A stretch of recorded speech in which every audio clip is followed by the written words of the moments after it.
Hoff here. Welcome to Hoffcast. How's everyone doing this evening? Hopefully, you're doing well. This is the show where we discuss current events theories and laugh at the insanity of the world. I'm your host, Hoff. This is episode 183, Hoff World Order, coming from Columbus, Ohio. It is February 16th, 2025. Year of our Lord and Savior 2025. Everything's looking sounding good. All right, bosses. Thank you all for being patient with me tonight. I wanted to be on way earlier. I had plans to. As we know, plans go differently sometimes. And clearly, I'm dressed in some attire right now. And the reason I am late is because I was very excited for today. If you didn't know what today was, it was the Daytona 500. And a little known fact about old Hoff over here, he's a big NASCAR fan. Not so much modern day NASCAR, but I'm a big Jeff Gordon fan. Love Dale Earnhardt. Named my cat after Dale Earnhardt. He's got the mustache. And today was the Daytona 500. I've gotten back into NASCAR the past year. Really have. And I like to play the racing games and stuff. And so I decided to watch the Daytona 500 today. And it started at 1:30. Oh, bosses, don't think I'm just going to talk about racing here. There's a lot here. This is perfect Hoffcast material, believe it or not. Believe it or not, it's perfect Hoffcast material. Before anything else, I want to congratulate William Byron for winning the Daytona 500, the number 24 car previously driven by Jeff Gordon. Yeah, dude, he just sneaked by two wrecks. Two wild, crazy crashes, just slipped right by him. Both times a car could have easily just taken him out, but he must have prayed extra hard before the race, bosses. I don't know what else to tell you, because he was 7th place in the last lap, and then every car in front of him just decided to crash out, and he coasted to the finish line. Got that 24 back in the winner's circle, baby, 2 years in a row. So congratulations to William Byron, man. Congrats to the 24, and congrats to Jeff Gordon once again, the GOAT. Also Dale Earnhardt. Race hell, praise Dale, baby. But so that was exciting times. It was like an 8-hour race. It wasn't over until after 9:30. And I wasn't sitting by the TV all day. After the first rain delay, I was just kind of checking in every now and then. But let's rewind. I don't know why I like to do that. Sound like Ray Romano. Let's rewind.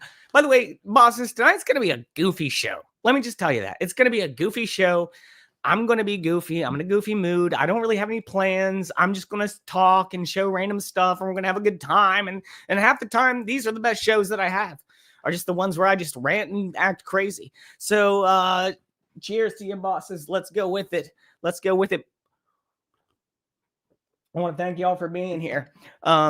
If you enjoy the show, make sure you hit that thumbs up button for me. I always appreciate that. You know that. And, but anyways, this is all good stuff for Hoffcast. Let me show you why. What's up? What's up, everybody? I'll get to the chat here in just a minute. But I want to show you guys a couple things. Let's do this.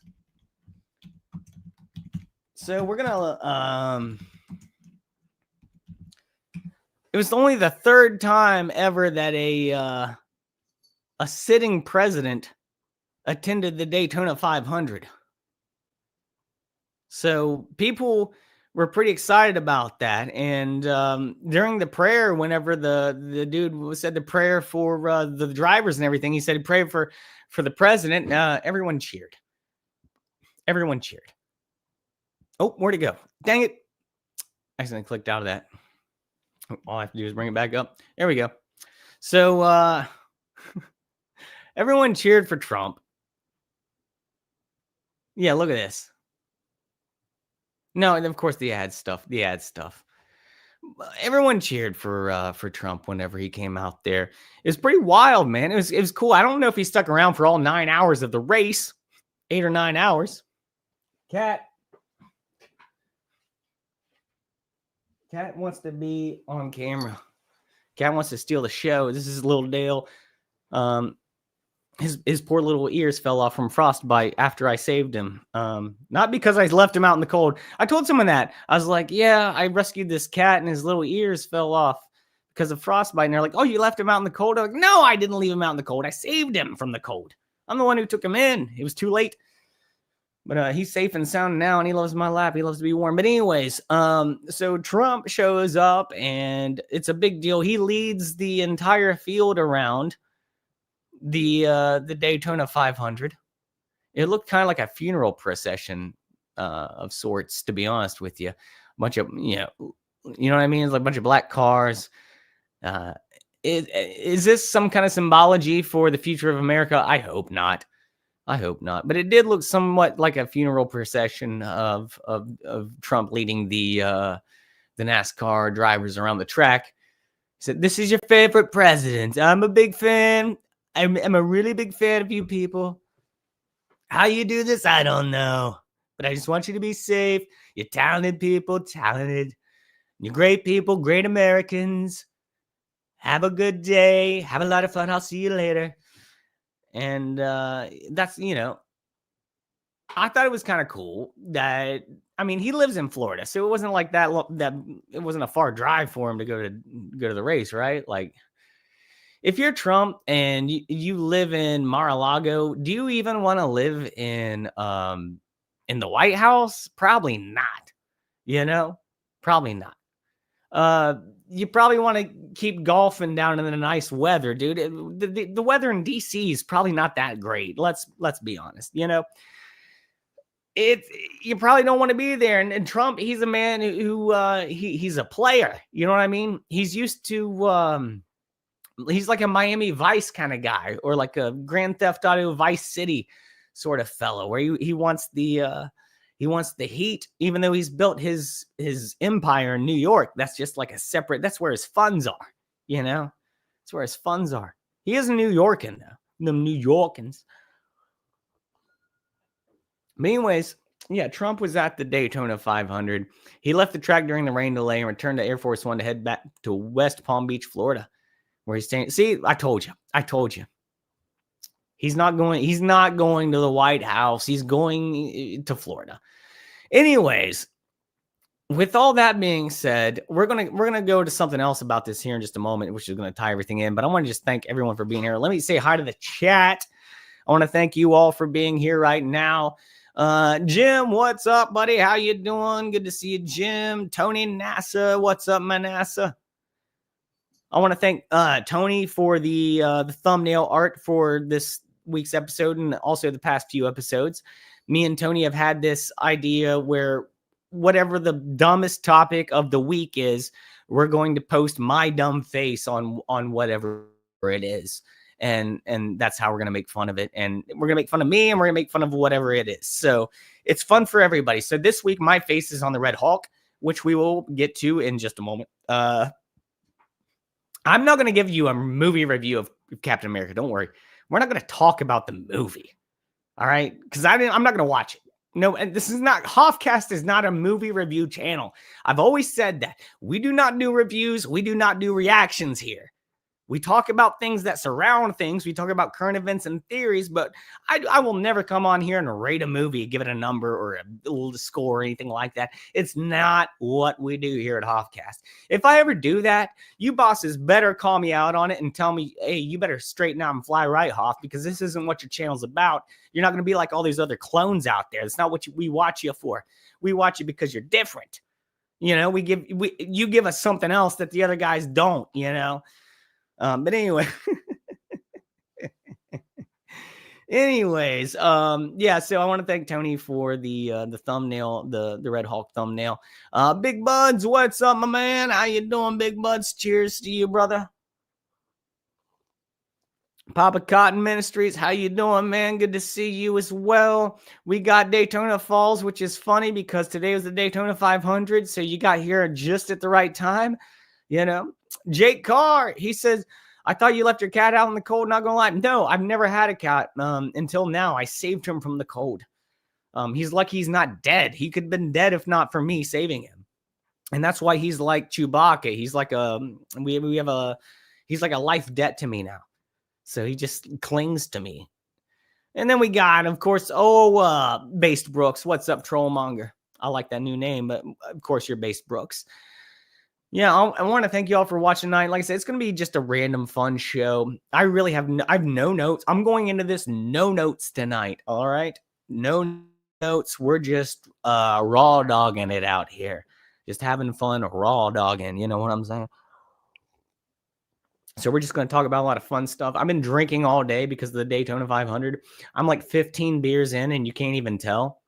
That's called being a professional. Okay, kids. This is what you need to achieve. This is what you want to achieve one day. All right.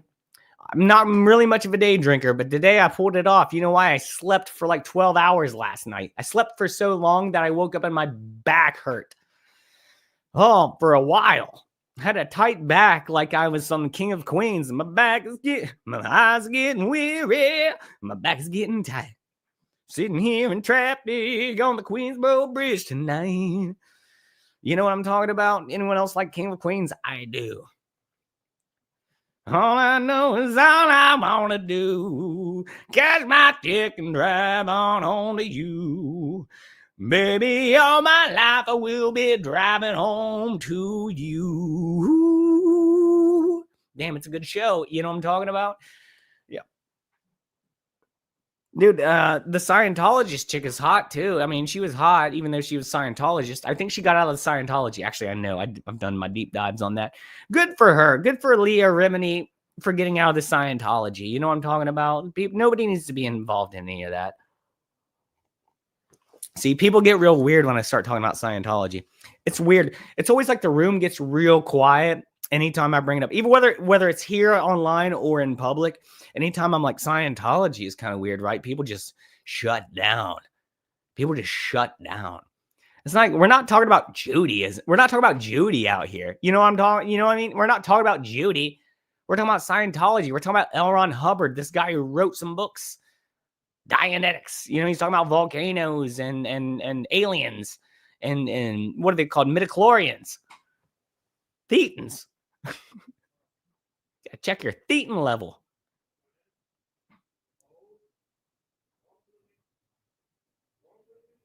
I don't.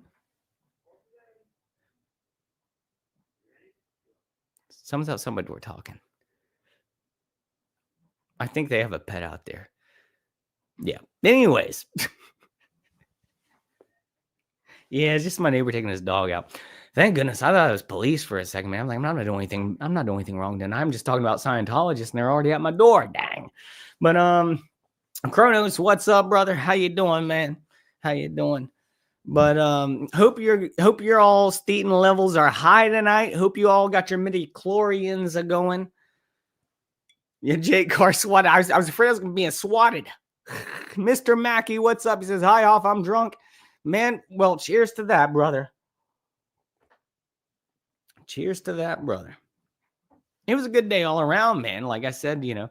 But let's bring it in a little bit here. Let's bring it in.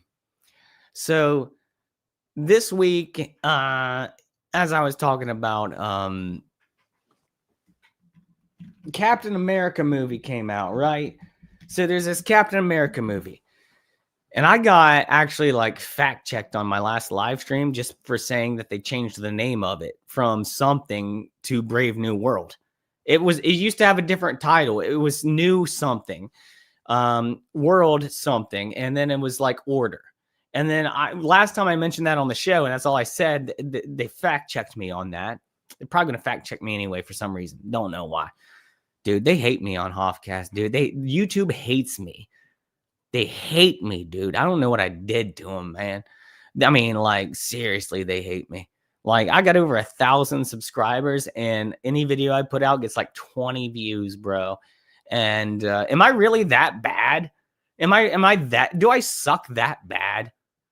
That somehow that I got to 1,000 subscribers, and then my videos now are so freaking horrible that they can't reach more than 30 people. Like, am I really that? But should I just hang it up, bosses, and give up? Am I the worst host of all time? Should I just leave it all? Because because obviously my videos can't get more than 30 views. You know, obviously I'm a horrible YouTuber, probably the worst of all time. You know, nobody watches my live streams. Nobody watches my videos. Probably the worst YouTuber of all time. Yet I'm still here.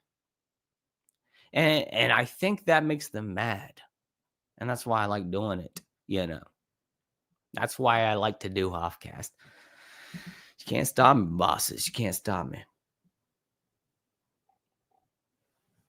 Let me tell you, though, man, they don't give me my fair share. They just don't. I'm not entitled to anything, all right? But you got 1,000 subscribers and none of your videos get over 30 views. I mean, like, come on, let's be real about some stuff out here. Can we not, YouTube? Can we not be real about some stuff out here? What are you doing to me? See, I mean, I bring up Scientology and how YouTube's screwing me and everyone leaves. See, why do I even do this? Why do I even do this? Because it pisses people off. That's why, and that's what makes me happy. And that's what gives me power. As long as I'm pissing off the right people. I don't want to piss off the wrong people. I mean, I've already done that too many times. I don't want to piss off the right people. You know what I'm saying, bosses? I want to piss off the right people. But anyway, so this new Captain America movie comes out. And you think that, like, oh, dude, Captain America, man, that must mean that, like, the hero is going to be pro-American. He's going to be all about America, right? Like, he's going to fight for America. It's Captain Commie. We've talked about this. Let's rewind for a second here, bosses. And let's take a look at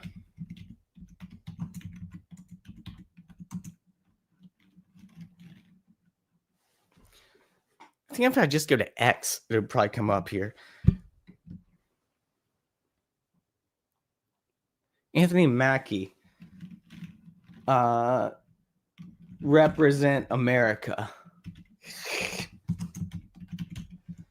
So, where's this video where he said all the book? Here it is. Boss, this is so stupid. What have we become? It's Anthony Mackie. What a name. Faces backlash for saying Captain America doesn't represent America. Whoa. He faces backlash for saying Captain America doesn't represent America? Oh, what does that mean? Oh, he got backlash? He got backlash for saying that. Dude, that's like, well, I'm playing RoboCop, but he's not a robot. I'm just going to be a human with a brain chip in my head. And that's basically the way of the world. But Captain America, not American. As we all know, I call him Captain Commie.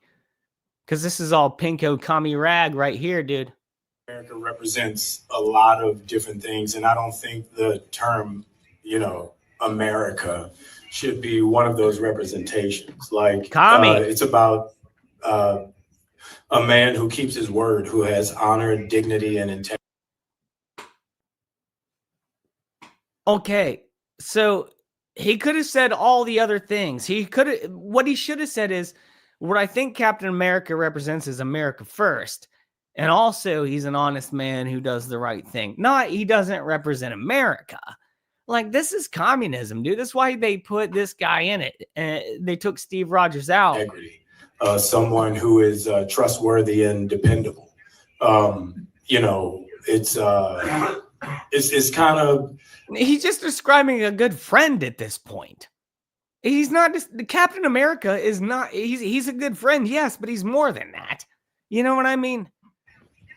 This is kind of like an aspect of a dream coming true. When I was a kid, all of us as actors, I believe, want to get back to that day before someone told you no.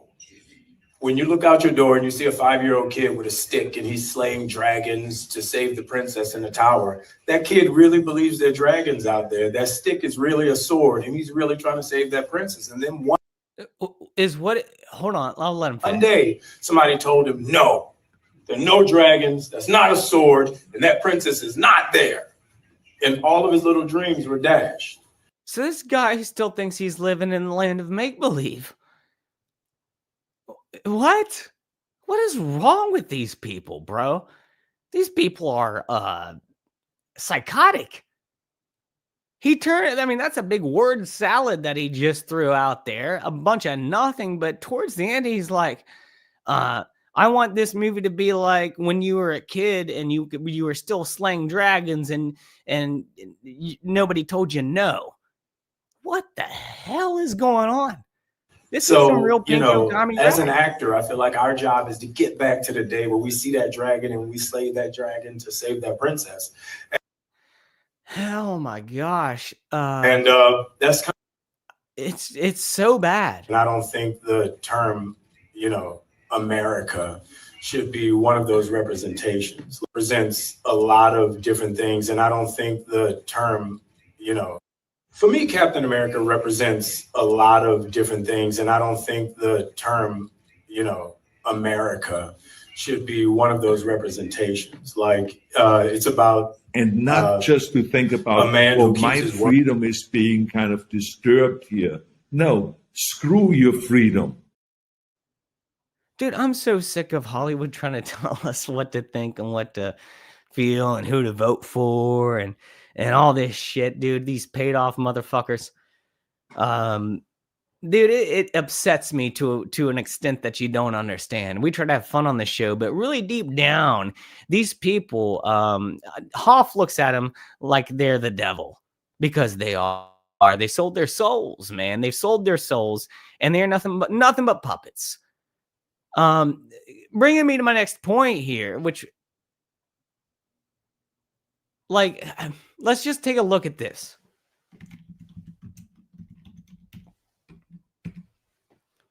Let's just take a look at this.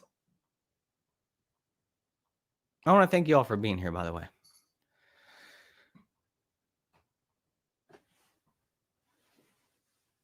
Red Hulk, dude. They did a Red Hulk, okay?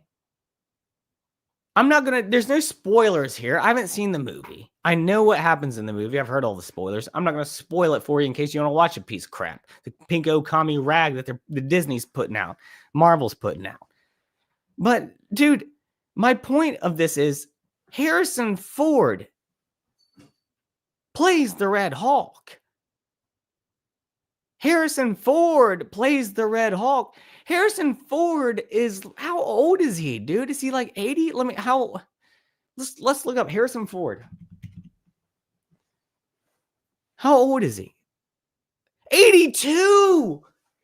82 years old, bro. Harrison Ford is 82, and you expect me to, go watch him as a Hulk? I get it. It's all make-believe. It's all fiction, and the ages and everything. They can copy and paste their head on anything. I get it. But Harrison Ford is 82, brother. All right? And he's playing the Red Hulk. How can you expect me to believe in any of this, dude? Black Captain America who doesn't love America and an 82-year-old Hulk. It's no wonder, dude, anyone who's like, I want to see this movie is, hold on a second. Cat.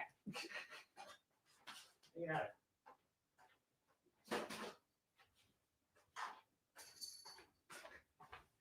Anyone who wants to see this movie is, I mean, you got to be a real dedicated hardcore fan of Marvel and just really be like, I like anything they do. Yay. But let's talk about this, dude. Harrison Ford is 82 and you want me to think that, oh yeah, good point, Kronos, Indiana Jones. He's 82. Dude, I was giving him the benefit of the doubt. I thought it was like 77. He's 82 years old and you want me to believe he's a Hulk? Come on, bro. And then Captain America, who's not Captain America, he doesn't have the superpowers, the serum and whatnot. He's gonna. I can almost believe it at this point. People are like, "How can Captain America fight the Red Hulk if he doesn't have superpowers?" Maybe because the Hulk's 82 freaking years old. He's a little brittle at this point. That's why he's red. He's past his ripeness. He's not green anymore. He's gone sour. And it's just.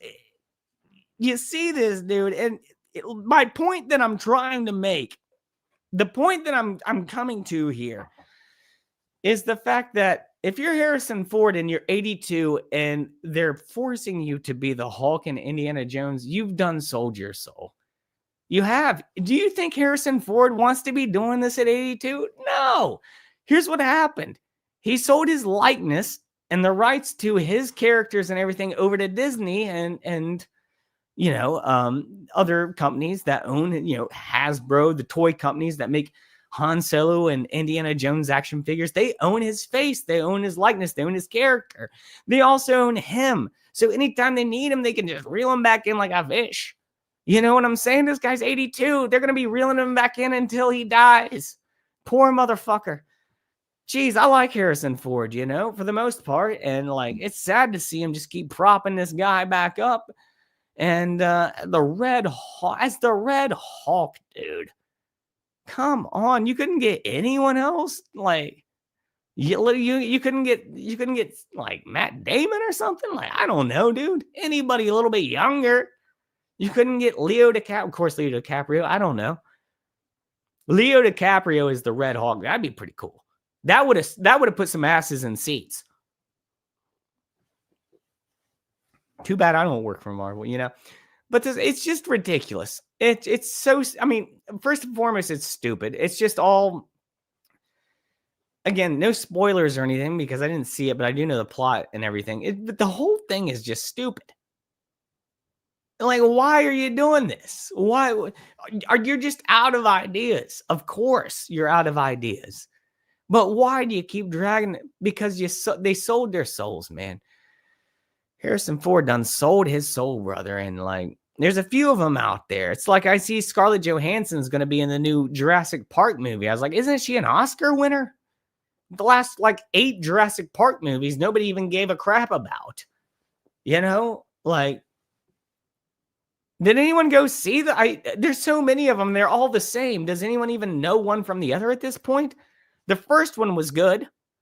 The second one sucked. The third one sucked. Actually, the only good one was the first Jurassic Park. I mean, tell me in the comments if I'm wrong, bosses. Tony Nasser might argue with that, but I think the only good Jurassic Park was the first one. And I didn't even love that movie. I just thought it was okay, Let me get to the chat for a moment. We're just having a fun time here tonight.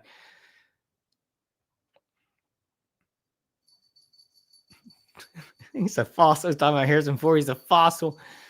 Mr. Maggie says, I'm going to play devil's advocate for a second. In the comics, Red Hulk was supposed to be General Thunderbolt Ross, who was, in fact, an old man. That's all I'm saying. I do get that. But was he 82? Was he 82? Let me look that up. General Ross age. Comics. I put general. General.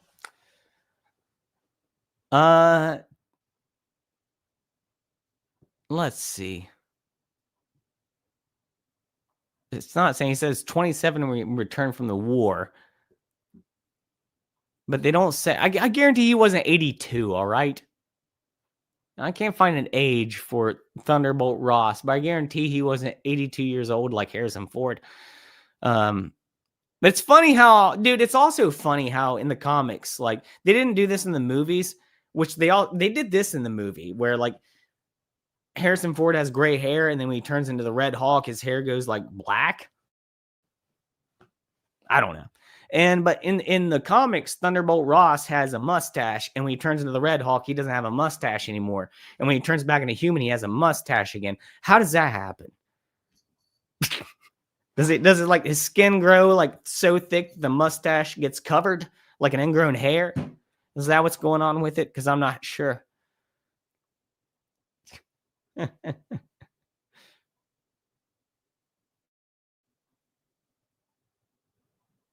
Mr. Mackey also says the last one I saw was Deadpool Wolverine. I haven't seen that.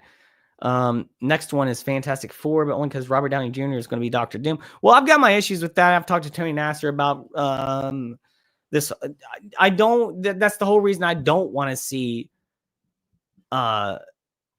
Fantastic Four and Robert Downey Jr. as Doctor Doom. That's the whole reason. He's Iron Man. Like,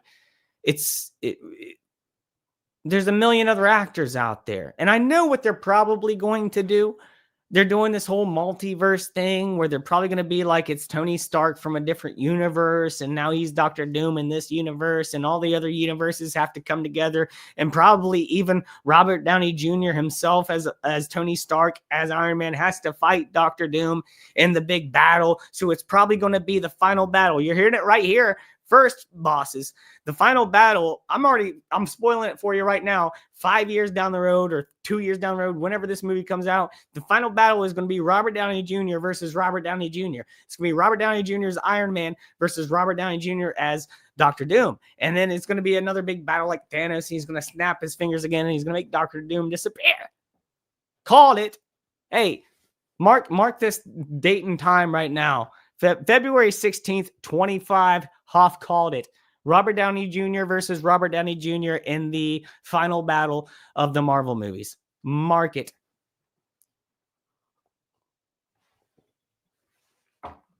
Calling it.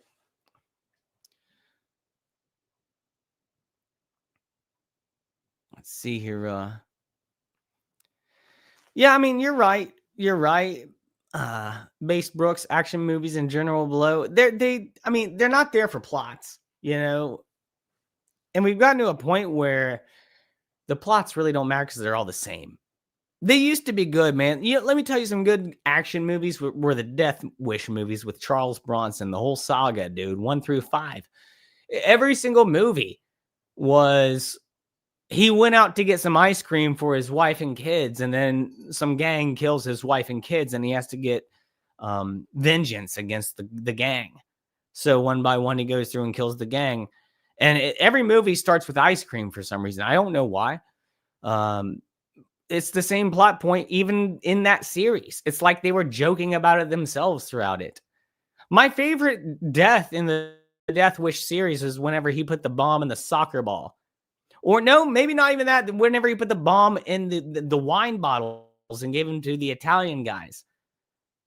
There's a lot of creative ones in Death Wish. If you've never seen I'm not talking about Bruce Willis Death Wish. I'm talking about Charles Bronson Death Wish, the saga. It was a deeper saga than most would ever imagine, dude. It's probably deeper than Star Wars. There's a lot of lore there. I think Jeff Goldblum got his start in one of those movies. There would be no Jurassic Park if it wasn't for Death Wish. You feel me on that?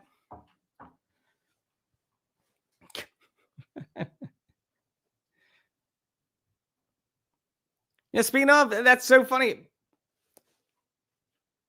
Counter argument: Robert Downey Jr. versus Jeff Goldblum. Well, you have to bring what was that character from Thor? He'd have to bring that back, which it was just him in a robe. Jeff Goldblum's about nowadays. He doesn't really play characters, you know. He's just that kind of guy now.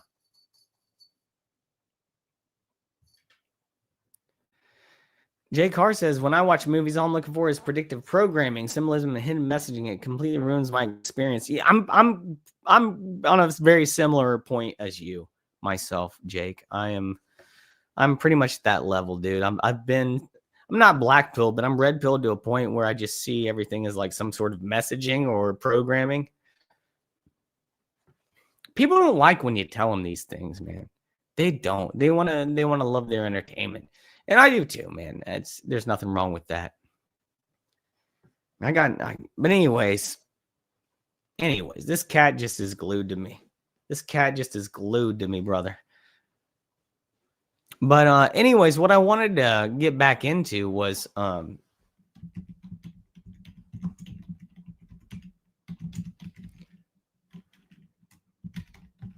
so we had a War of the Worlds today.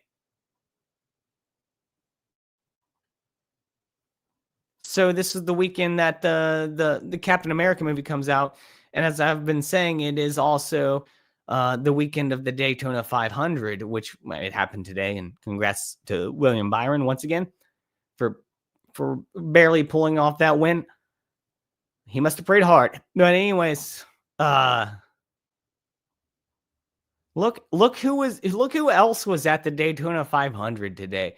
Probably to support his old boy Bubba Wallace, Bubba Smollett. But it was old Anthony Mackie. And they gave him a Daytona 500 jacket, and he's like, "Oh no, I have to wear the red, white, and blue again. Oh, I'm so sick of wearing the red, white, and blue, bro.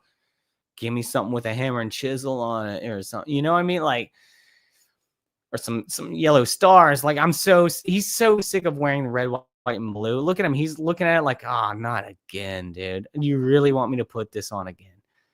I hate America. I've already said that I hate America, and then they're forcing me to come out here. I've already sold my soul, and they're forcing me to come out here around all these honkies, whitey, and put on the red, white, and blue again, and be just a puppet for these honkies again. And he had to do the old he did the old gentleman, or not, they don't even say gentleman anymore. They say drivers start your engines. They changed that a while back when Danica Patrick scoring a hat trick with Danica Patrick. Whenever Danica Patrick came through, they're like, we can't do gentlemen start your engines anymore, because we got a problem now.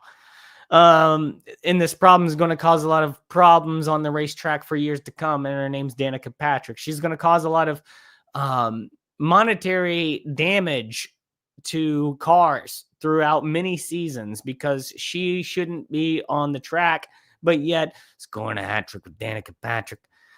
So we go from gentlemen start your engines to drivers start your engines, and hopefully Trump will put the kibosh on that. I didn't see any women racing in tonight's race. Thank goodness. Nothing against women, but dang, you just wreck every, you know what I mean? You're on your phone, you're thinking about Starbucks, you're whatever, it's, you do what you do when you drive, and there's nothing wrong with that, but just don't do it on the racetrack. Should be gentlemen start your engines. Sue me. I don't care. I am who I am. But anyways, they made him go out there. They made Black Captain America go out there and to do that. And he looks like he's not happy about it. Is there a video of this? I mean, he let it go though. I'll oh.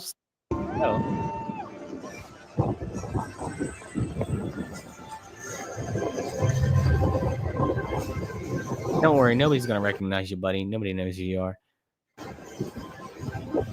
He's like, "This is the last selfie I'll ever take before they hang me with that noose in the garage," like Bubba Wallace said.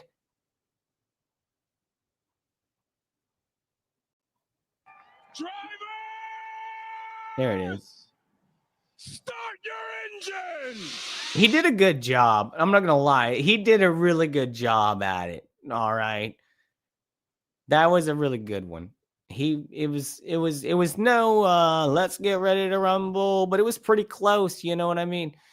So I got to give the guy credit for that. He sold his soul, and now he doesn't even want to be Captain America, and he's probably like, "Man, this movie, like, I don't even know what I signed up for, but I'm gonna, I did the movie, and now I'm gonna do stuff where I'm saying I didn't want to be in the movie. They made me, even though I'm a commie, they made me wear the red, white, and blue, and now they're forcing me into honky town at the Daytona 500, saying driver start your engine." Anthony Mackie's having a bad week, bro. He's having a bad week, man. They're just putting him through all kinds of hell. He cannot wait until this month is over. Black History Month, dude. It's February to make things even worse. Like, Anthony Mackie cannot wait until this month is over, bro. He's just like, dude, just when will this nightmare end? I kind of feel for him. I mean, even though he's a commie, I kind of feel for him a little bit.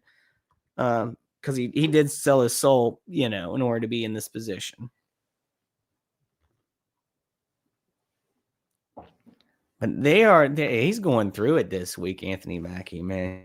He's going to come out the other end looking like a gray Obama, like Obama after his second year in office. Like when Obama went into office, he was like a young hip guy, and 2 years in, he looked like the crypt keeper. He was all dried out and ashy.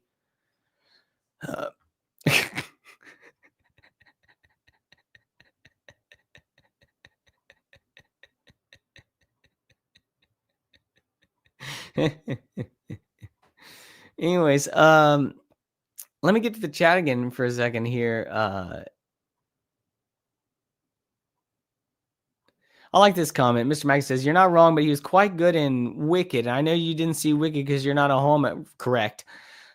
And I'm halfway in and halfway out. Wicked was exactly what you expected to be. Well, dude, okay. So Wicked, I'm not even going to like talk crap about Wicked because it's not for me. It's literally like, I don't need Brie Larson telling me that the movie Wicked isn't for me because I hate a musical. I'm a musician. And I love making music. I love songs, love writing songs, love making music. I love listening to music. But for some reason, Hoff hates a musical, bro. And I think a lot of musicians kind of feel the same way as I do. There's something about a musical that just ain't right, man. Just everyone breaking into song at the same time, like everyone's reading each other's minds. And dancing. It's just so weird, man. And it's annoying. It just feels out of place. And it's just like, I mean, there really is, I am a straight man. So, I mean, let me tell you, my least favorite movie of all time, ever, like literally, like if I had to choose between a gun in my mouth or watching this movie, I'd take the gun, and that's Grease. Grease is the worst freaking movie of that's ever been made. Ever. And I've never seen Mamma Mia, but I'm pretty sure it's worse than Grease. But yeah, I mean, Grease is the worst film. Grease is horrifying. It is my nightmares are fueled by the movie Grease. And people call it a classic. And I'm like, dude, I'd rather watch Nightmare on Elm Street. It's more family friendly in my mind. Grease is like, what is happening here? This is the most terrifying thing I've ever seen in my life. John Travolta's. And then just all these dancing and like the bubble gum chewing and the hair and the leather jackets. It's just in the collar. It's too much for me. It's too much input. I can't take it. Hoff can't take it. It's not for me. So anytime anyone's singing and dancing or doing twirls, pirouettes, or anything like that, you can just take it out of here. Because I'm not even going to talk about it. I'm Wicked. So Wicked. I'm not going to give you an opinion on it because it's not for me. It ain't. I watched the freaking Daytona 500 for 8 hours today. You think I'm watching Wicked tonight? You think I'm watching Wicked? I've spent 8 hours watching NASCAR. Do you think I'm watching a Wicked musical after that? No, dude. My balls are big.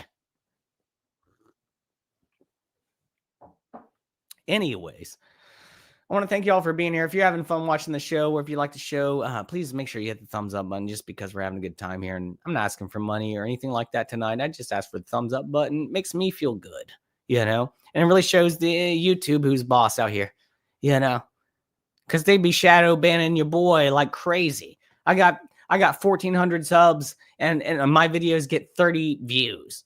They ain't putting them out to nobody, man. So if you're watching right now, you're lucky to even be seeing me, and I want to thank you. Oiler Greg, what's up? How you doing, Oiler Greg? So Grease is terrible. I don't know if you're talking about the country or the movie, but I imagine both. I mean, Grease kind of, Grease, it seems all right, the country. Mr. Mackey says, February is the month of my birthday. I don't care if they call it Black History Month. It belongs to me and also Thomas Edison and Alex Jones. Well, Alex of Jones, of course, Alex Jones here. We're going to fight the New World War. We'll fight the globalists. And we're going to take down this Captain America movie. But Thomas Edison was a thief, bro. Like, you don't want to give him credit. You don't want to give Thomas Edison any credit. He stole everything from Tesla. I mean, they tried to rewrite history. Now we need to rewrite history back to what it was, man, what it really was. Tesla was making all that free energy out there, and Thomas Edison stole it and monetized it, and so he couldn't do free energy. Look it up, bro. The Tesla coil. Got a little Tesla coil right here. It's I love Tesla. Tesla was the man. Cheers to Tesla, bro. But yeah, Thomas Edison stole everything. Yeah, Alex Jones, of course, rocks. Cronus, I love this. I love this comment. I won't watch that drag queen show with Tim Curry. You're talking about Rocky Horror Picture Show. I love this comment so much, dude. Dude, this is one of my favorite comments of all time. You know why? Because I've never seen it and I refuse to see it as well. It's got this cult following, and anyone who likes that movie, I don't like that person. I'm sorry if you're watching right now and you like Rocky Horror Picture Show, but me and you might not see eye to eye on a lot of things if that's the case. I'm just being straight up with you. It just looks like I just feel dirty looking at the cover of that movie. Like, it's just gross, dude. I've heard the songs. I've heard a lot of the songs. Like, my ex-girlfriend liked the movie, so like she'd watch it a lot, and I'd see parts of it, and then I'd hear the songs, and then like transsexual, transvestite, and from Transylvania, and I'm just like, oh, jeez. I got a migraine out here, and you're talking about now trans. Oh, jeez, man. Like. She said, "Go ahead and slap me. Go ahead and slap me." Oh, man, I got a migraine. Maybe you can all sit around some coffee house in Lower Manhattan and celebrate how f***ing smart you all are. Yeah, man, it's just not my cup of tea.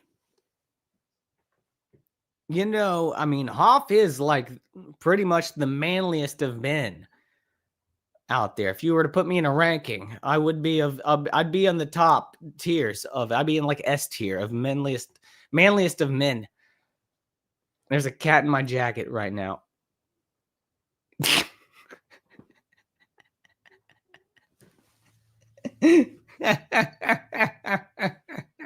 Little Dale in a Jeff jacket. But anyways, I just don't like. I don't do a musical, man. I don't do a musical.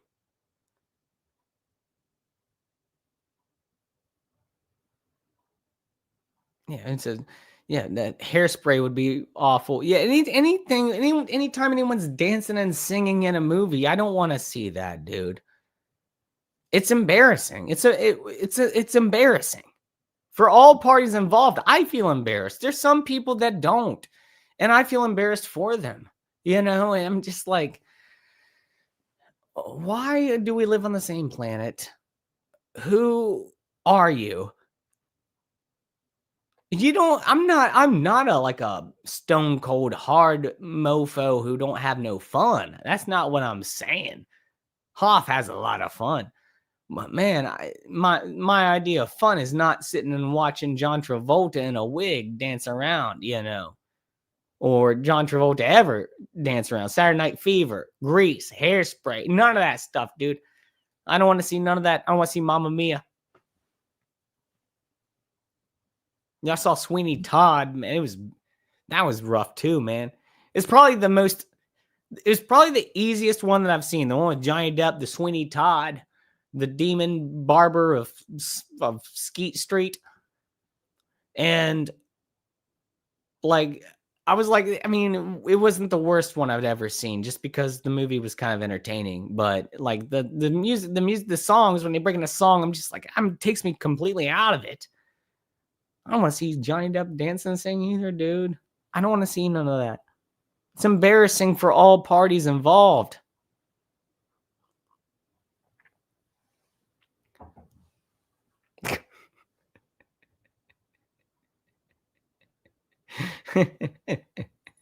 Again, I want to thank you guys for being here tonight. We're just having a fun time. We're just chit-chatting and whatnot. Mr. Maggie says you probably enjoy The Producers. That's a Mel Brooks movie, right? So I'm pretty sure I would like that. Curtis says Little Shop of Horrors. See, even Little Shop of Horrors, even that, dude, that movie would be so much better if it wasn't a musical. Rick Moranis, a big plant that eats people. Feed me, Seymour. Feed me. It would have been. The music just throws me out, man. Again, I'm a musician. I love music. Look at my walls. Like, I got records hanging up behind me. I got a whole rack of records back there. And I've done a million guitar streams, but a musical, dude. Something about it. Little shop of horrors, little shop. See? Yeah.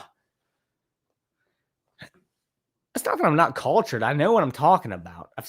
I just don't like it. Little shop of horrors. It is catchy.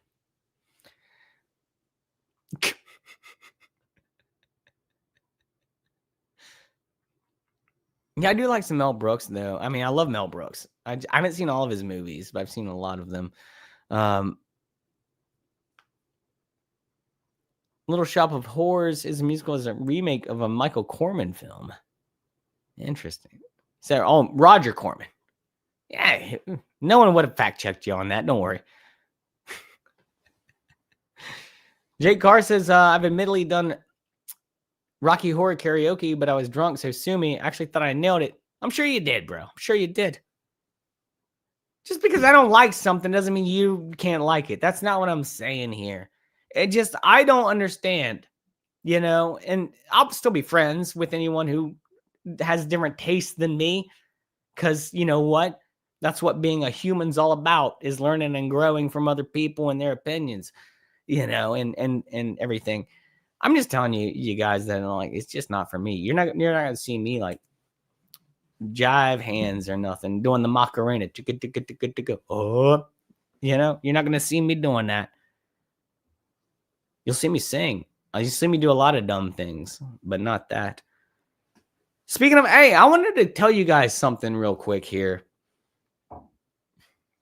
This cat is just straight up just look at this. Hey, you want to watch? I got a cat. I have plans, bosses. I've already made a separate music channel, and I've not really promoted it, but I've talked about it many times in the past on Hoffcast, Ghostion. Well, I'm going to turn that channel into the Hoff Music Network. And you guys are the first people hearing about this right now. I haven't told anyone else about this idea. Just came up with it today, and it seems like a good idea. So, like, you guys are going to know about this, and not a lot of other people are going to know about this. But it's going to be the Hoff Music Network or something like that, some sort of name like that, like sort of an umbrella term. And what I'm going to do on the Hoff Music Network, which will be a completely different channel than this one, well, I'll do my guitar streams there. Not only that, but I'll release music there because I finally figured out my recording software. I finally figured out Pro Tools. I basically have every instrument in the world at my fingertips. Yeah, you done gave the wrong guy too much power, because now I'm going to take over the world. All right. You gave me Pro Tools, and now I know how to use it, and I can use 8 timpanis in a song with 4 oboes and a theremin. Well, dude, it's game over. It's game over. Hoff will take over the music world, the independent music world. It's done. It's a done deal. But anyways, so the Hoffcast, the Hoff Music Network will be like an umbrella term for different projects that I do. So you'll see a Ghostion project, and that'll be like maybe some more of a synth thing that I do. And then I'll do like a different project they'll be under a different name, but it will all be under this channel. So I hope you guys follow me into that here in the very near future. I plan to get that up and running hopefully tomorrow. I already have the channels. I just have to tweak everything. You know what I mean? And make the music. That's a big deal too. I have to actually like record the music. I've written like 800 songs and I haven't recorded them. So I don't think the material is going to be a problem. It's just a matter of just doing it, but I have a plan that like I want to make tons of music. Like I'm not trying to I thought about like spending like, do I want to spend like a month on a song and make it like perfect, or do I want to put out 10 songs in a month and they're just like pretty damn good? Well, I want to go with the latter. That's what I'd rather do, because I just got too much material, too much content. And so, yeah, Cronus, I'll play the kazoo. Of course I will. But I'll be the best damn kazoo player in the land. But that's going to be what's going to happen. That's going to happen. That's already in the works. So the reason I'm telling you guys now is because this just happened. Like, I just figured out how to do all this week, and I am super duper excited about it. I can't wait to bring you guys some cool music and stuff, man. Like, it's going to be a fun time. So definitely keep in touch. And on next week's show, hopefully I'll be able to send a link up in the chat or something with my music channel and whatnot. But not only that, I would like to also start a gaming channel, which this is something that's on the back end of stuff, not something that's a priority. But like, I'm not a very good video gamer, and I think it would be funny to stream me playing games because I'm not good at them. You know what I mean? Like, I'm good at commentary, but I'm bad at video games. So I think it'd be like a good combination of me getting really mad at video games and not being able to beat them and everyone else laughing at me. So like, I think that would be fun. The only problem with, like, I don't know how to stream yet, like doing that. Like, I know how to do it on Twitch, but I don't like Twitch, dude. I already did Twitch. I already started. A couple years back, I linking my YouTube Hoffcast to Twitch, and I was getting a lot more views. But then I got some people in the comments, and they were like, "Yeah, I'm in 8th grade," and I'm like, "No, I don't want you here. I want you to be 18 or over to be watching this show." You know what I mean? Like, I don't want no minors around here. Period. And that's why I stopped linking to Twitch because of that. It weirds me out. You know, this is an adult show with adult themes, and I don't really want kids around here.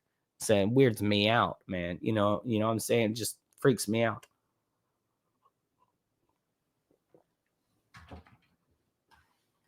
Mr. Mackey says, yeah,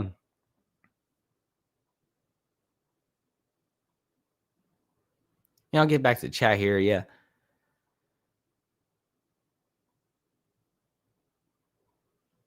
Yeah, I like this comment. We're both almost 40, Hoff. Just do it. I know that's the thing, dude. I think about that every day of my life, man. I think about that every day. It's like, when is it gonna happen? Well, now it's gonna happen because I finally have the means to do so. Finally. So, and it's not, and the reason I have the means to do so is because I've been trying so hard to make this happen. This didn't just fall into my lap. No, this is something I've been like trying to accomplish for years.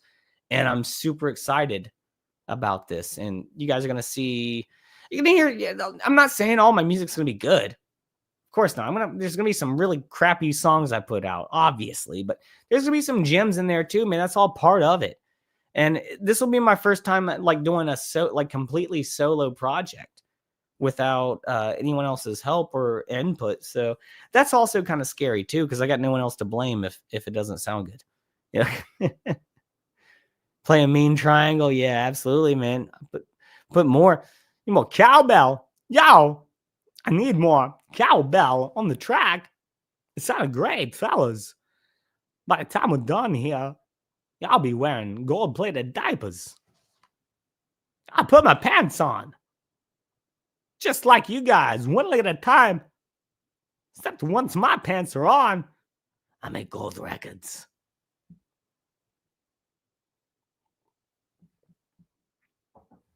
Cheers, bosses. I want to thank y'all for being here again. We're just having fun here tonight. Like I said, I really no plans for tonight's show, just besides a few things.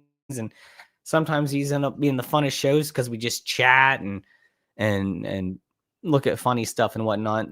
I'll try to find another good video here soon. I was having fun chatting with you guys, though. Not gonna lie, having a real good time doing that. Again, that's why I do this show live, is because I mean, I could just record this on my own, but that's no fun. I don't have you guys here.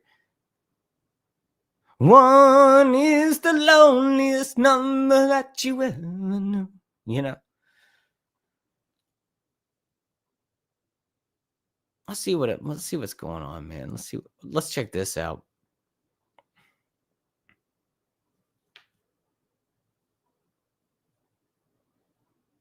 Jake says, once you get past 25, you're considered old by attractive girls. After that, it's stupid tattooed women and single moms. Nailed that one. Nailed that one.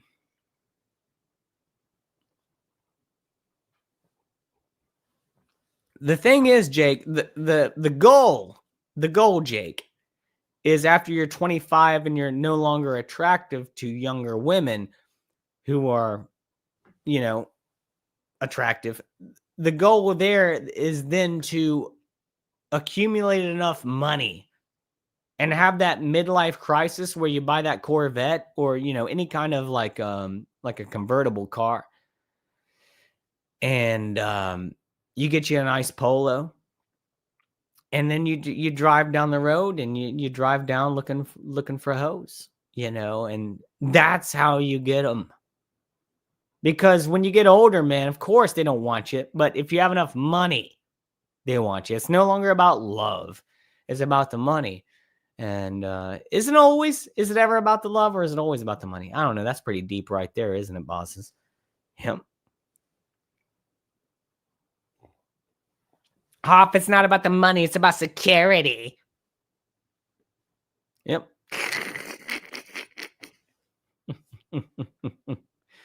What's up, Curious Cat 1928 Hoff, bosses? Just craziness thorough.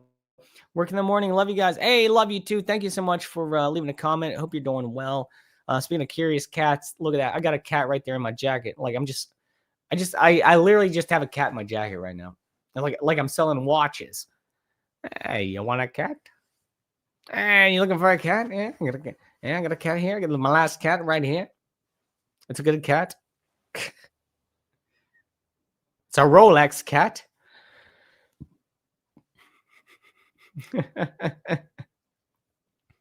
J. Carr says his philosophy referred to as money over mob, money over Beatia. Yeah. Well, man, like, here's the thing. Like, since this is the show it is tonight, and it's just us talking.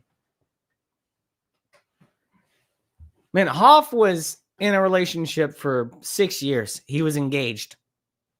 I haven't really spoken about this really live or too much publicly, but I was in a relationship for 6 years and I was engaged, and it was the worst 6 years of my life.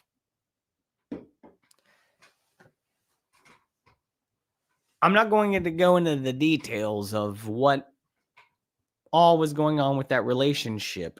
I was loyal, I will say that, and you know, I dealt with a lot of, man, I can't talk about this. Yeah, it's probably best I don't talk about this. I dealt with a lot of physical abuse in the relationship that I shouldn't have put up with. And when people think that it's only men abusing women, that's not true at all. Sometimes, even if the man is bigger and stronger, he doesn't want to fight back. He will take the punches. And I took a lot of punches, bosses, in that relationship. Had a lot of black eyes, bloody noses, busted lips, over nothing, really. I was loyal, never lied or anything. I was just dealing with someone who was dealing with mental problems themselves. And I thought I could help them, and apparently I couldn't. But I do want to, I want to make it very clear that it's not always the men in relationships who are abusive. And that's all I'm going to say. That's why Hoff's been single for so long. Hey, because I got trust issues. Yay. But it is what it is, man. It is what it is. Especially nowadays, man. You go out there, the dating world's completely different than it used to be. Back when I was younger, man, like back when I was young, you knew when a girl was a girl, when a woman was a woman, and now it's hard to tell sometimes. I've said this before, bosses. Like, you get any Asian man in a wig, and I'm done. Like, I can't tell you the difference. I literally cannot tell you the difference. You put any Asian man in a wig, and I'll be like, oh, could be, you know, could be. So, I mean, it's hard out here for someone my age and like Mr. Mackey or like anyone in their 30s or 40s who are single man and whatnot. And like, granted, I don't have kids. It must be even harder for someone like me if you're my age and divorced and have kids. And and want to get into another relationship or something. Like, I don't know, man. It's a crazy world out there. Like, I see a lot of people, like, I know people who are trans who have better dating luck than I do. And I'm just like, well, how does that work? Man, I need more confidence or something. I don't know, dude. I don't know. I've tried to lay off the prawn. And not even try. Like, I go through spells. You know what I'm talking about? I shouldn't go into. This is the show tonight. This is the show. This is the show. All right. So it is what it is. You know, I go through spells with the prawn. You know, and it's like, it's bad for you. It's bad for you, and it might hurt whenever you try to make relationships. But at the same time, it's like, man, like, where do I even go? Like, I can't go out to a bar to find dates. Like, that's crazy women out there. I can't go online because all the women are using Photoshop now, and you meet them in person, they don't even look the same. And like Craigslist, you just end up with a weird twink at your door. Not that this has ever happened. It's kind of a weird realm that I'm in. So now I have a dog and a cat, and I have fur babies, as they say. And I'm just a pet parent, you know. I'm turning into a lonely cat lady, is what Hoff is turning into in his 30s. Who knows if Hoff will ever find love? Probably not. I'm not looking, really, but I got enough love from my family and from God and my pets, and I love myself, and I think that's kind of important, man. Like, I think if you love yourself, that goes a long way, because if you got no one else around, man, then who else is going to love you besides you? So I don't know, man. It is what it is. I hope everyone else out there is doing well. I mean, mentally and relationship wise. Hope everyone who's watching is. If you're with someone right now, or if you're in love with someone, tell them you love them, dude. Like, tell them you love them. Let them know. Give them, just let them know. It's important. It's very important right now.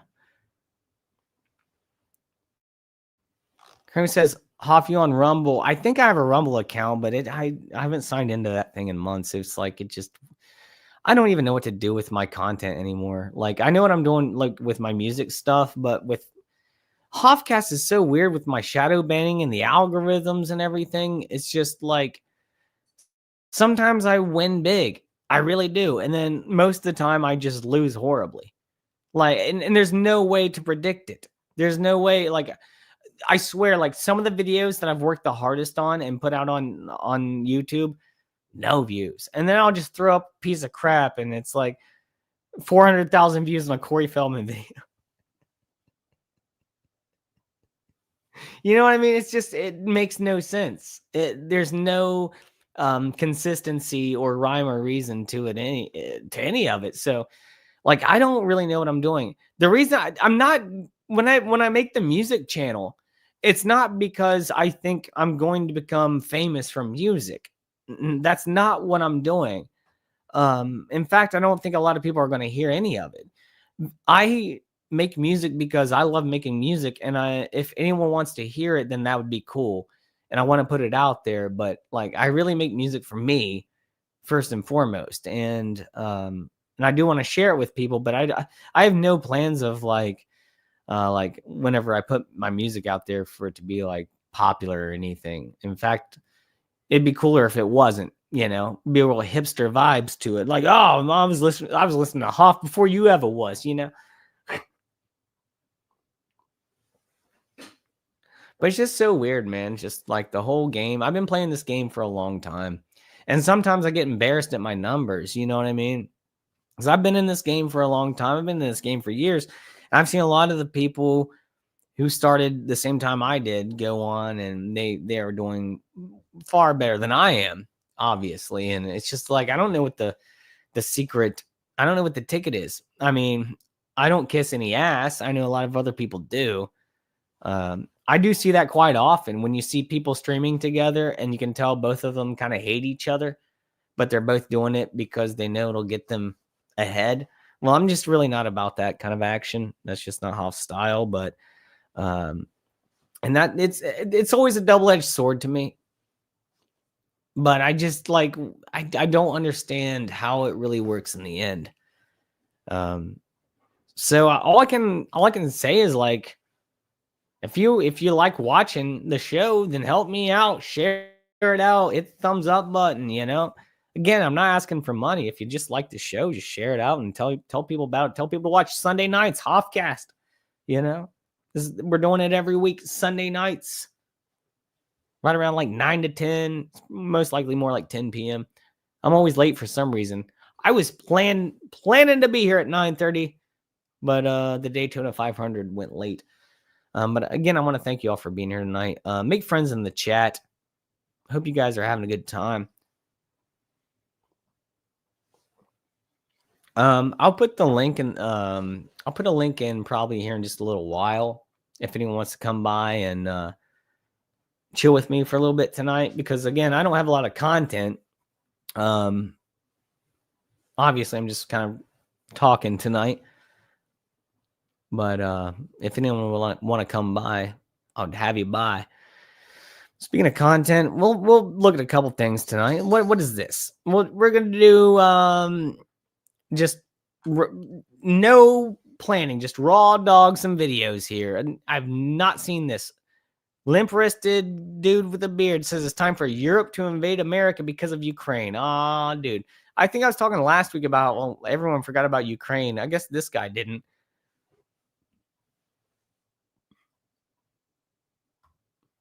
They will be under threat. And the time has come for the UK and the EU to declare a state of war with the United States of America. Weren't these mother effers like always like anti-war until now? And now all they want's war. Look at this guy. He wouldn't last. Dude, this guy couldn't lift a gun. If he was shot one, the recoil would he would shoot his eye out, knock his glasses off. You'll shoot your eye out. America.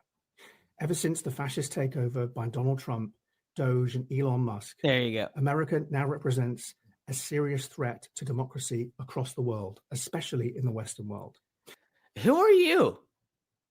You're just some dude on TikTok. This is the thing. People on TikTok act like they are like a world leader or something. You're just some idiot.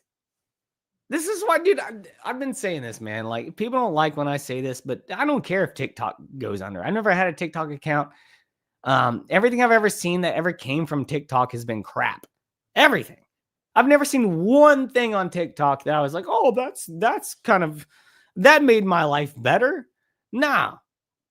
And by betraying Ukraine, Zelensky, and the EU and leaving us at the Betraying Zelensky, he's an actor. mercy of Vladimir Putin, we have no choice now but to fight for freedom and democracy for all people all around the world. Now, of course, this is not a fight that's going to be easy to win. Dude, this guy is going to lead the resistance like John Connor in Terminator. Like, come on, dude. Look at this guy. Dude, you know that he's got probably four empty boxes of Mountain Dew stacked up in his corner that he's too lazy to put in the trash and take out. And he's talking about resisting a war, being in a war. Dude, look at this guy. This guy just smoked a bunch of weed before he did this. America is a very powerful country, but I will be the first to volunteer to fight for that cause, to fight that war. Good. On the beaches of New York or the shores of the River Thames. We must fight fascism wherever we see it, as nations. We stand as one, whether that's us. Dude, it's so funny, dude. These people who they're always like, look, I want to be very upfront here. I am not pro-Nazi. I am not pro-Hitler or anything like that. I hate Nazis. I would punch a Nazi. I am completely anti-Nazi. But these liberals who just think that everything is a Nazi and everything is a fascist and they're just, we're anti-fascist, we're on the right side of history. No, you're fucking commies. You're retarded. You have no fucking clue what you're even talking about. You're always standing up for a cause that means nothing because you were told the wrong things by your stupid media that you listen to.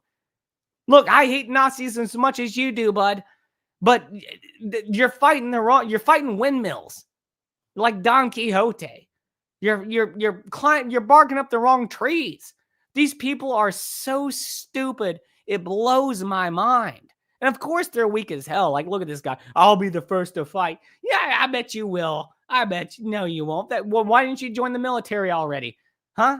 Why are you sitting in your apartment making a TikTok video? And why aren't you in the military?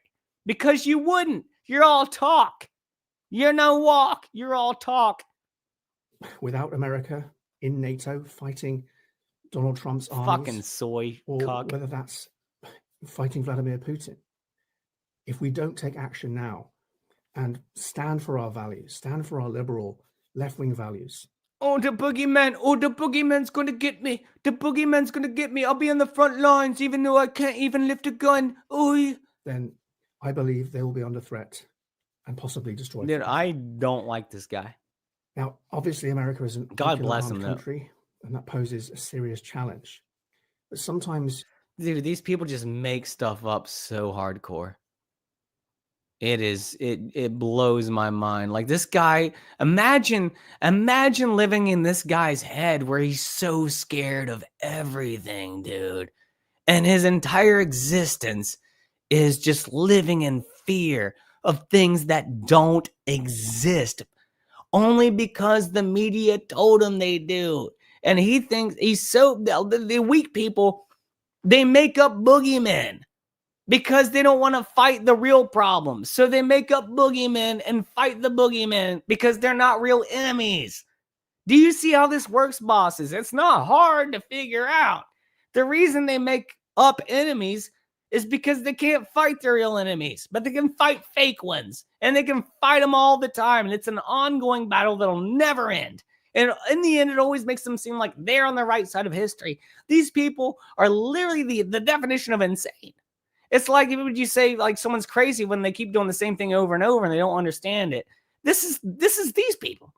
Like, they just find anything, and they live in fear constantly, like their tails between their legs, no matter what, just always looking for some kind of hole to crawl under because they're too scared of everything. Even though this guy says, I'll be the first one to go on the front lines. No, you won't. You know, that's a big lie. Of course. I mean, I don't have to tell you that this guy that you're looking at right now on the screen, there's no way he would even put on any kind of military outfit and grab a gun and go out and fight. He's just talking because it's fake. It's fake. It's all just a big fake thing to him. And he knows it. Deep down, they all know it. Deep down, they all know that they're fighting fake boogeymen. They're fighting windmills. But in their heads, it makes them look valiant or noble or like they're on the right side of things. And they're just fighting in their little hurricane circle. It just keeps going round and round. And the rest of us are looking at him like, dude, you guys are crazy. You got to snap out of it. Eventually, maybe not. I mean, this might be the definition of an NPC or something, you know? Like, you have to stand up and fight for what you believe in, no matter what the challenge is or what the consequences might be. Diplomatically, this will be very difficult, given our long-standing allyship with the United States. But sometimes allies do turn on each other and times change. And you have to stand up for your values, no matter what. Look at him. You stand up for your values, buddy. You stand up for them. It's just these liberals, dude, they're just so gone. They're too far gone. Like most of them. Like some of them woke up after they realized that most of the country was red here in America, and they're like, oh, maybe we were wrong. The smart ones were like, hey, maybe we were wrong a little bit. Maybe. The rest of them are going they're so far gone, they're even going farther down the river. You'll never see them again. These people, they're not human. They can't think in a way that is coherent or logical because they're so biased, they're stuck in their ways. So everything else is the boogeyman to them. You can't reason with these people. These are the enemy. These are the commies. These are the people that we need to watch out for. All right? I'm telling you, bosses. It's not going to get any easier coming up. I'm telling you, things are going to get crazy. Things are going to get crazy. And we don't have to worry too much because most of them are a bunch of soy cucks that will never pick up any kind of weapon to fight in the military.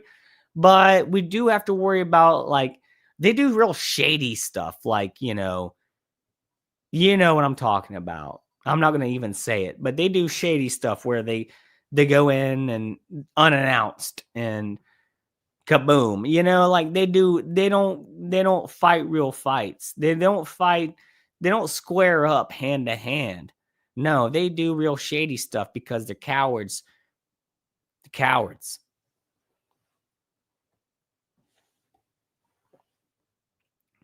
And bosses, thank you all for watching right now. Sorry, I'm just ranting tonight. I want to thank you all for being here.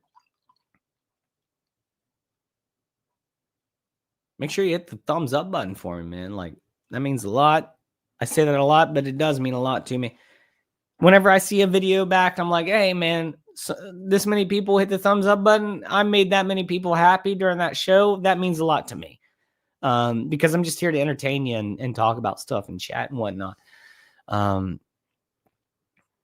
Yes, it is dirty. It is Miller. Yes, it is. I've had almost 18 beers today. Thank you, Daytona 500. I'm still standing.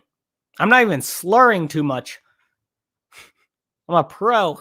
Like I said, I'm a pro, bosses. You don't get to 37 looking like this if you're not a pro, right?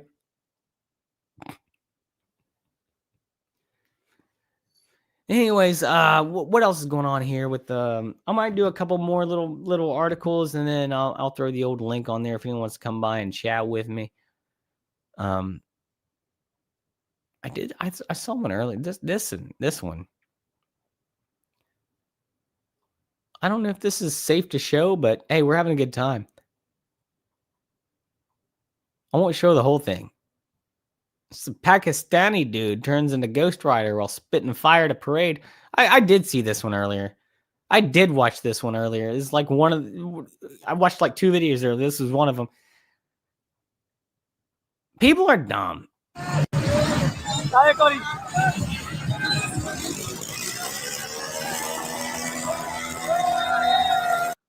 Yeah. Yeah, you don't want that going on, do you? You don't want your face set on fire. So how about you just don't?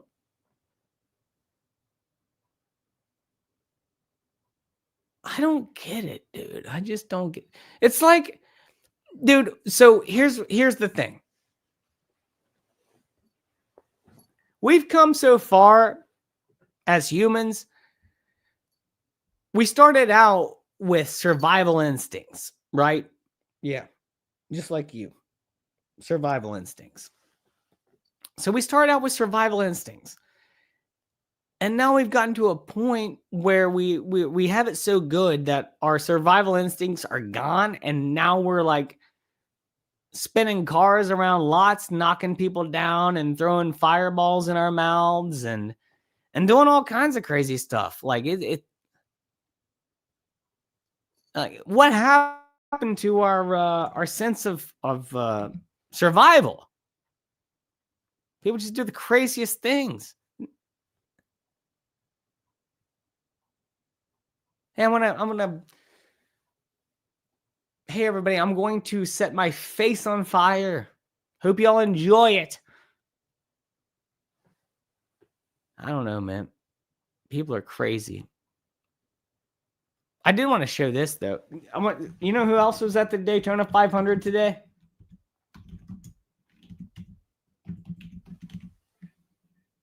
You know who else, bosses, was at the Daytona 500 today? A very important person. Probably more important than President Trump. Why is it not found?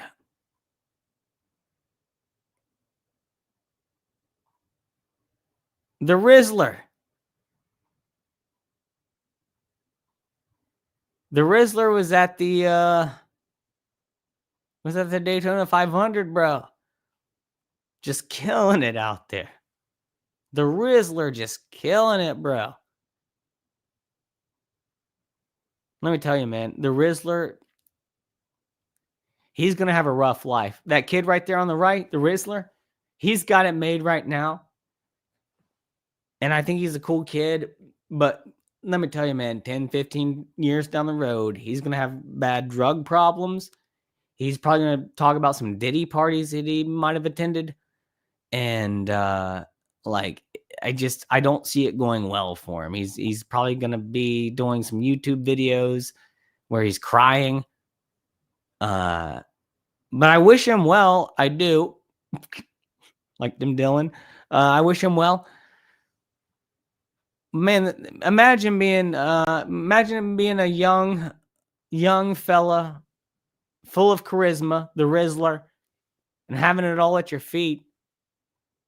You're going to the Daytona 500, you're getting recognized more than the drivers because you ate at Costco. Like, man, it's got to be a good life, man. I think we'd all kind of want to be the Rizzler a little bit. Does life get any better than being the Rizzler? I mean, the kid's got it made. Let's just hope that he doesn't abuse the beautiful gift he has been given. All right, let's pray for the Rizzler that he does not abuse this beautiful gift he's been given, and he takes it and he doesn't become another cast of Pawn Stars. Cash Ford, what's up from Gary, Indiana? How's it going from very beautiful, scenic Gary, Indiana? He'll be living in Gary with me. You think the Rizzler is going to move to Gary one day? I hope not. I hope not. Macaulay Feldman 2.0, the Rizzler. Let's hope not. You know. I like the Rizzler, man. I don't think he's like those other people. I don't think he is. Like I said, let's just hope that he doesn't ruin it. Let's hope he doesn't become the next DJ Khaled. You guys remember that video of DJ Khaled? I don't know if you guys ever seen this. It's freaking ridiculous. Freaking ridiculous. DJ Khaled's shoes. I might have shown this on a Hoffcast. I don't remember. It's freaking ridiculous, bro. I don't want to get my Jordans dirty. Can I get everybody to help me? Please, everybody help me. There's just so much weight in one frame. Can't mess up the chains. I'll perform. I don't want to get my Jordans dirty. Can I get everybody to help?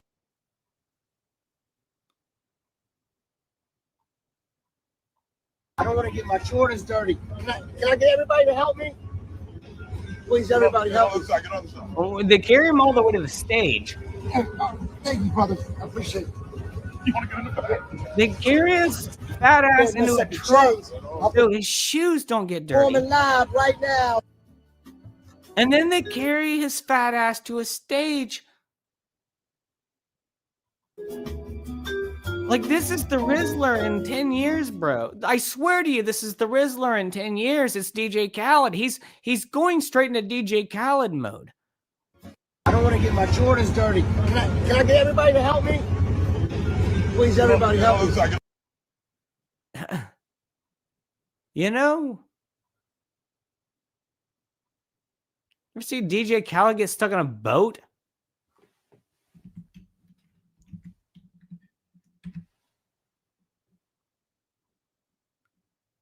Oh, geez. Nobody wants to see that. That's not the video I was looking for. There's so many. He's always on a boat, so I searched the wrong thing. But he got stuck. The guy's always on a boat. But he got stuck in some brush one time. And it was hilarious. It was like a horror movie. It was the scariest one I've ever seen.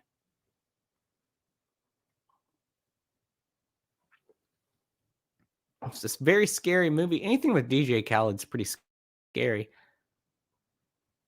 What else we got going on here, man? Dude, I'm just having a good time tonight. I hope you guys are having a good time as well. Before we have like any guests on or anything, is there any subjects you want me to talk about? Tell me in the chat right now. I'll rant about anything because I really don't have a lot of material. I do have something else. I do have something, but if there's anything you want me to discuss, I will rant about it. Just throw it in the chat. I'll give you a good rant, man. So here's something that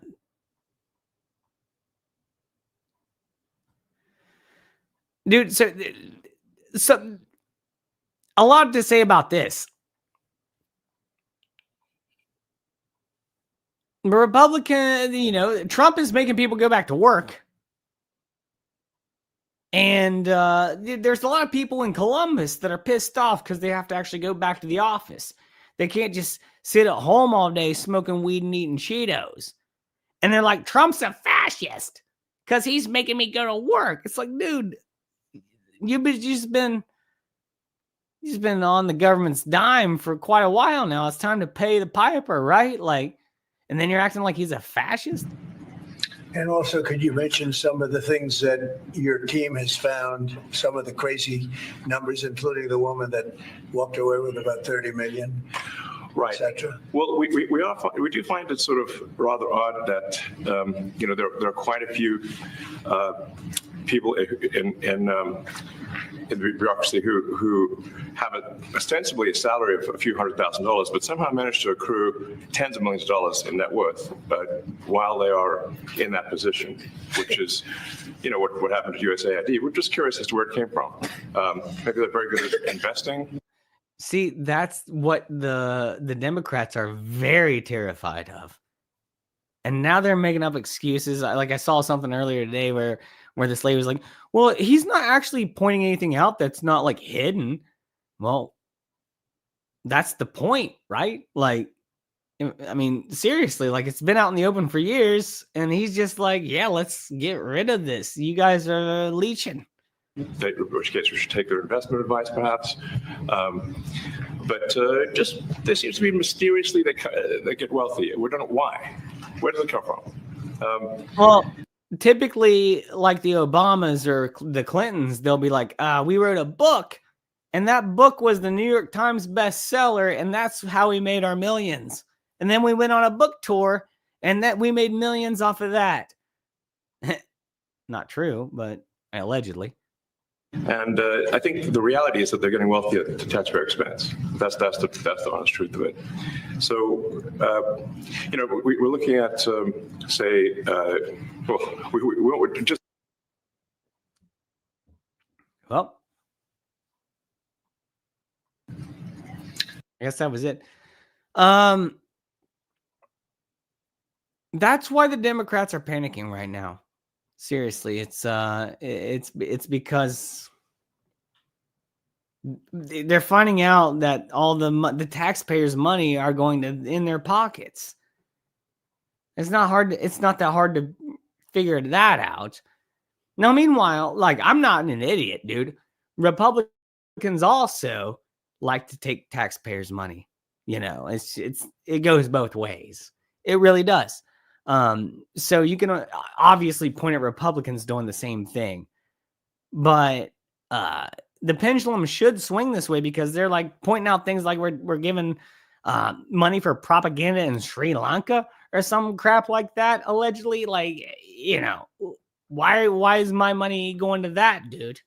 I work hard. Why is my money going to Sri Lanka? I don't want my money going to Ukraine, Sri Lanka, Israel. Anywhere. I want it to go to America. I want my potholes fixed, motherfuckers. All right? I want my potholes fixed. I want good infrastructure. I want my streets clean. I want no homeless. I want people to be able to live in America and thrive. So let's stop sending our money to elsewhere, no matter where it is or who's president. Let's stop sending money out. All right? I don't want to send any money to Israel. None. I'm not about that action. So, don't think that I'm not don't think I'm like I'm super biased guy or something like that where I'm an idiot. No, like I see what people are doing all the time. Money's going to go somewhere. I want it to go to America. Unfortunately, it's just not going to be in the cards most times. You know, it just sucks, dude. It sucks. Here's something that seems like it's right up my alley.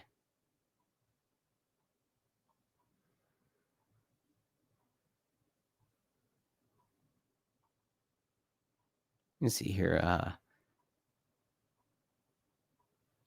Corona says, I want to hear your thoughts on next week. I don't know what's happening next week. Is there something happening next week I don't know about? I can't rant about just nothing. I can rant about the future. Oh, look at my crystal ball. Hoff's crystal ball. What I see in the future next week. No, I don't see anything. I see me having to work a lot. I do see that. I see me getting a lot of things done in my life. Outlaw Bill, what's up, bro? How you doing, man? I have no idea. I have no idea what's going to happen next week.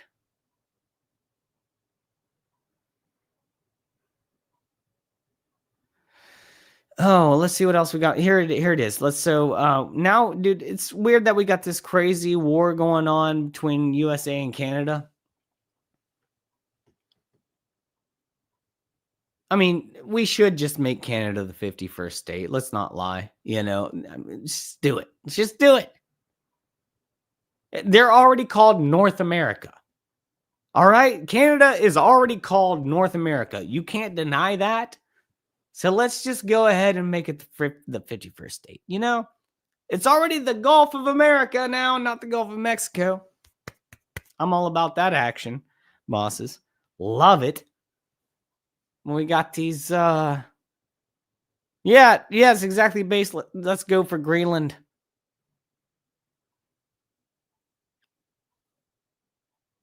But I guess America beat the crap out of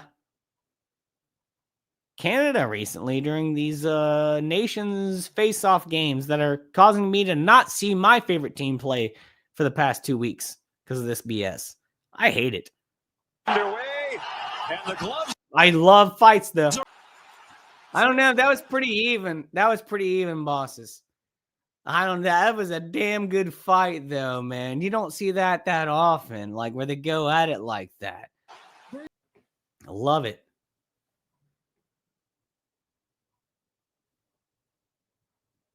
Let's do one more video, maybe, depending on what it is. Again, I want to thank you all for being here. Thank you for watching. Make sure you're subscribed. Hit the thumbs up button for me again. I know I ask for that all the time, but it really just makes me happy. You know, and if I'm making you happy right now, make me happy by hitting the old thumbs up button for me, man. Make Dale happy here. Little kitty cat. Make Dale happy. Yeah, good boy right there. Yeah, good boy right there.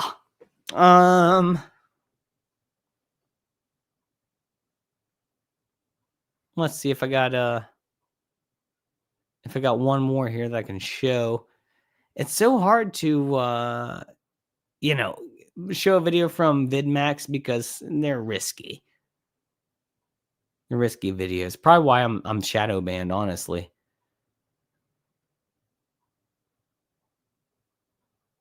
Oh no, we can't watch that one. No. Let's see. Oh, what is this? Huh? I don't like this.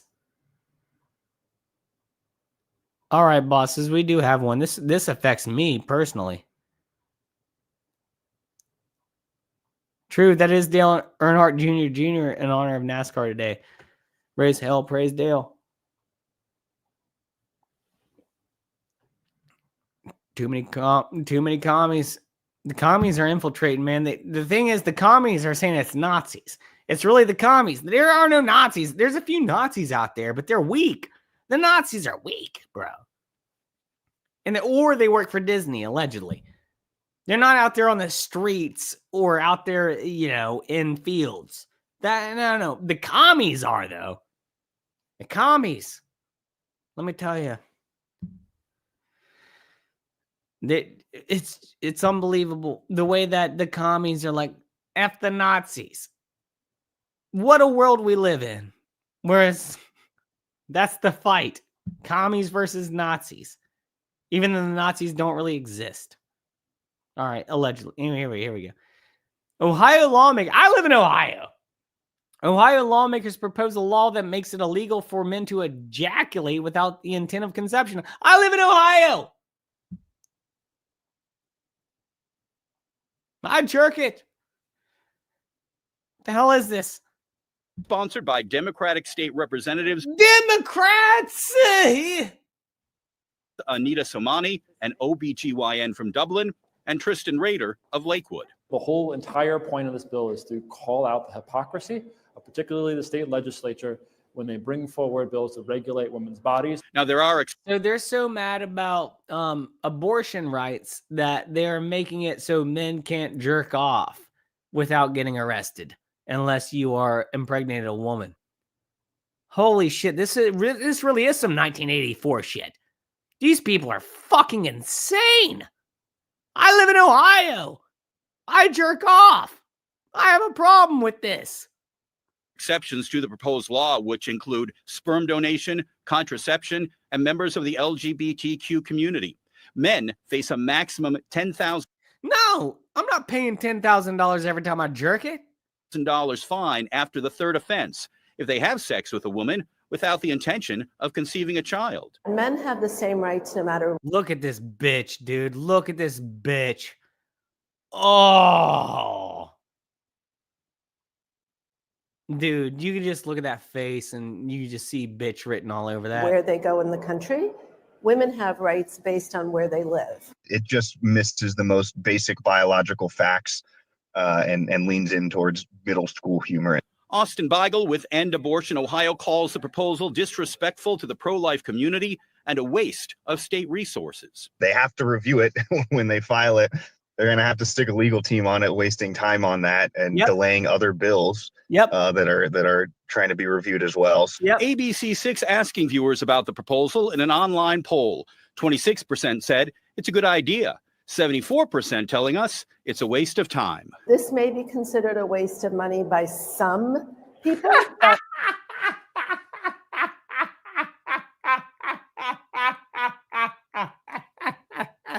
let's rewind that.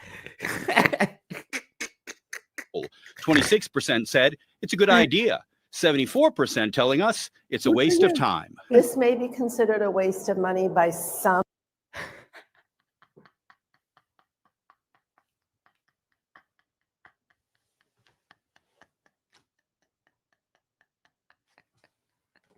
These people are so stupid, dude. These people are so stupid. I can't believe it. Oh my gosh. I just can't. How would these people, how do they live their lives? Are they just mad and pissed off all the time? They're just like, let me ruin everybody else's lives. Ugh. It's like, oh my gosh, dude. This is so funny. Holy shit. People, but we have had far bigger misuse of taxpayer money in bills that have been proposed and passed. The final draft. Oh, so she's saying it is a waste of money, but we've done other things that are bigger wastes of money than this. Listen again. She literally says that. She says, yeah, this is a waste of taxpayer money, but don't worry, we've wasted more of taxpayers' money doing dumber things. Holy shit, bosses. How can you even listen to these fucking idiots? 26% said it's a good idea. 74% telling us it's a waste of time. This may be considered a waste of money by some people, but we have had far bigger misuse of taxpayer money in bills that have been proposed and passed. The final draft still freaking believable, dude. We're like, yeah, we're gonna keep wasting your money. Because it's all a big waste of money. So it doesn't matter if we're wasting your money on this bullshit or that bullshit. We're gonna keep wasting your money whether you like it or not. So it doesn't matter if you didn't like it being wasted on that, or if you don't like it being wasted on this. We're still gonna waste your fucking money. So keep paying your taxes. Keep being taxation without representation. You fucking bitches, is what she said to us. Still being written, the proposed legislation will get a hearing after it's submitted. But with a Republican-controlled legislature, the bill not expected to go anywhere. For this particular bill, that's certainly okay. Again, the whole point of this bill wasn't to get it passed. Look at that soy cuck right there. The whole point of this bill, he's got no backbone at was all. to call out the hypocrisy. Unfreaking believable, dude. Unbelievable. I'm not paying $10,000 every time I jerk off. All right. I thought that was one of the last few things I had for free in my life. Okay. I thought that was one of the breathing air and getting my nut on. I thought those were a few of my last free things that I had in my life. And I'm not paying fines for jerking it. Not now, not ever.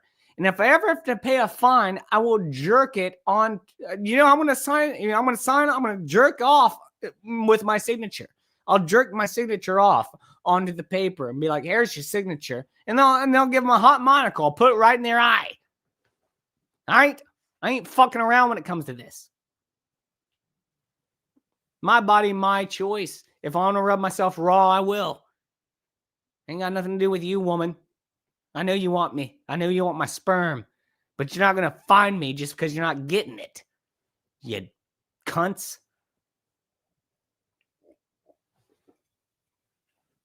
On that note, bosses, I think I've said enough, and I'm going to put an invite in. So anyone can maybe come by and help me out, a little bit here. Anyone's welcome to come by as long as I've known you and you've been by or I've talked to you before. But yeah, I think I've said enough tonight on my own. It's been a fun show. It really has. It's not over, but man,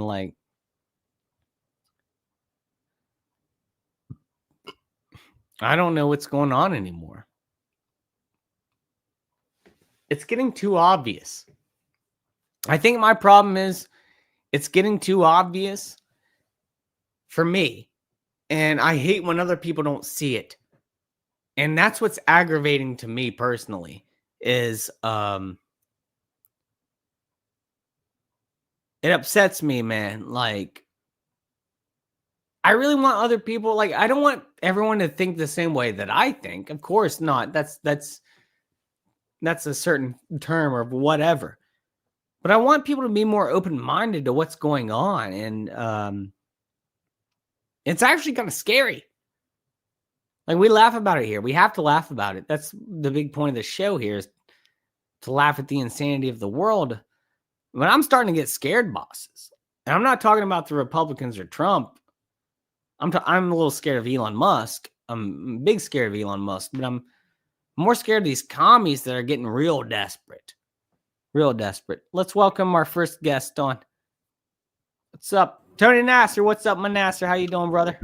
I'm doing pretty well. How about yourself? Well, I'm doing good. Excellent. A little pissed off if you've been watching. Oh, yeah. Well, between Moby threatening to attack the United States and... Moby. and that last video, which is just absolutely ludicrous. Yeah, man, it's been an interesting show. Whenever I go into one of these without a plan, I always know it's going to go this route, and I like that.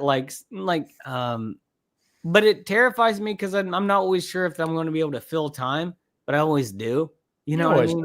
Yeah. And I'm not even filling time. I feel like I haven't even said the half of what I've wanted to say tonight. But thank you for being here, man. Oh, no, thanks for having me. Everyone check out Tony's channel. I want to thank you once again for the thumbnail and the past few thumbnails. No, I mean that, dude. Seriously, I love that new thumbnail. It really doesn't take a lot of effort, unfortunately. Doesn't make me not love it. Oh, thank you. It's the fact, like anytime someone wants to help me out, man, I'm very appreciative. And that thumbnail is better than that movie. So, I mean, I think the CGI looks better on that thumbnail. I think I'm more believable as Red Hulk than Harrison Ford. Yeah, probably. I don't know. I'm not going to watch that movie anyway. I don't care. Well, is there any reason to watch these movies anymore? No. It could be. The thing is, they got no plan. When I was a kid, I think I mentioned this the other day. When I was a kid, I would have loved nothing more than have endless movies based on comic book properties. Because we were talking about this the other night. Yeah. Now I'm just begging them to stop. Dude, yeah, we were talking about this the other night. How I was saying, like, when I was a kid, I would have loved to seen like a Metroid movie or a Zelda movie. And now the thought of that to me is atrocious. Like, I don't want to see it because it's going to be woke or it's going to be like Lord of the Rings Power or something like that. It's not going to follow any kind of lore. Orlando Bloom is Link. Tom Cruise is Link. He's all right height. Scientologist. Yeah, he is. He is. Yeah, Base Brooks, they're cash grabs, of course, but they're starting to lose money. And me and Tony talk about this all the time. How do they have this money to lose all the time? How? Yeah. What's the end game? Well, here's my thing. How much money does Disney have to lose before they have to be scared? Because right now it doesn't seem like they're scared. They're just putting out crap and losing millions. So how much do they have to lose before they start getting scared? They probably have a vault like Scrooge McDuck that they swim through. No doubt. No, I don't think money means anything to them. And I've said this. I think this is the conversation. This is a rhetorical question for you, Tony, but for the audience, that's why I was asking. Money means nothing to Disney or Marvel or Star Wars or any of this Lucasfilm. Money means nothing. Nothing. They can do whatever they want. They can fail. It doesn't matter to them. They can just keep doing it. Like, obviously, because they have failure after failure after failure, and they just keep going like nothing's wrong. Like, I think it's that they have the control and they like having the control and they like exerting their control, and they don't care about what everyone says. Well, Spring Hill Mag, what's up? Hey, they're being subsidized. That's why they're against Musk. He's going to expose. They're getting taxpayer money to produce propaganda. Well, that propaganda law was signed in by Obama, by the way. Obama signed in a law. I think in 2010 or something like that, right around there, saying it was okay to use propaganda in America for political reasons, and that's kind of how he got ahead. That's why you got that big hope. You remember that hope poster, Tony? Yeah. That's the propaganda. That's literally the propaganda that Obama signed into law and to help him win. And Trump was right about him, I think, the whole time. I wanted that birth certificate, allegedly. Big Mike. Big Mike. Roll of quarters. But yeah, it's just crazy. Crazy stuff. Tony, I'm going to ask you to take the reins for a minute. I have to pee. Uh-oh. I have to pee and grab a drink. You cool with that? I'll try. You do a good job. You're a great host, man. You're a great host. Yeah. Tell us about what you think about propaganda. And I'll be right back. Cheers, bosses. All right. Well, it really depends on how the propaganda is used. I mean, it can be used properly, it can be used effectively, but it's very dangerous. It is a double-edged sword. It is one of those things that it can be used very, very badly. And I'm not talking about World War II sort of posters where you're trying to get everyone rolled up to fight the Axis. But nowadays, people just use it any which way they can to harm people as well, which I think is pretty damn gutless. But yeah, no, as I said, it's one of those things that it's 50-50 split. It can be used really, really effectively and properly, and it can be just completely horrific and destroy people, which I'm very, very against. What's Spring Hill say there? Fascism of the night. Oh, absolutely, Spring Hill. Absolutely. Irony is completely lost on them. Like when they call, create a group called, Antifa, which is anti-fascists, and then they use fascist tactics to implement their might. Yeah, it's ridiculous. It's just, irony is completely lost. I didn't hear any of that, but I'll be right back. Dude, my foot's asleep. I can't even walk. Oh, well, hop then. I'm walking like a zombie. Hop and Hoff. Let's do it. What was the other? Oiler Greg, free ride of the is over for the taxpayer-funded liberal propaganda. Yeah, and it's about time. It is absolutely about time. And I mean, like, I'm an Australian. I can't really talk for America, but it needs to be done here as well. It's just, it's not just the states that suffer from this. It's a lot of our countries do. Thank you for taking the reins there, Tony. Yeah, I appreciate you. Hopefully, I didn't just scare everyone off with my no, dude. ramblings. No, of course not, dude. I think you're a big draw to the show. I doubt that, but yeah, thank you. And I didn't bore everyone talking about Star Trek, so you'll be happy, Hoff. That's the biggest thing. That's the number one thing that I ask is you don't. I would never do that on your channel. Well, not anymore. After the threats. Justifiable threats.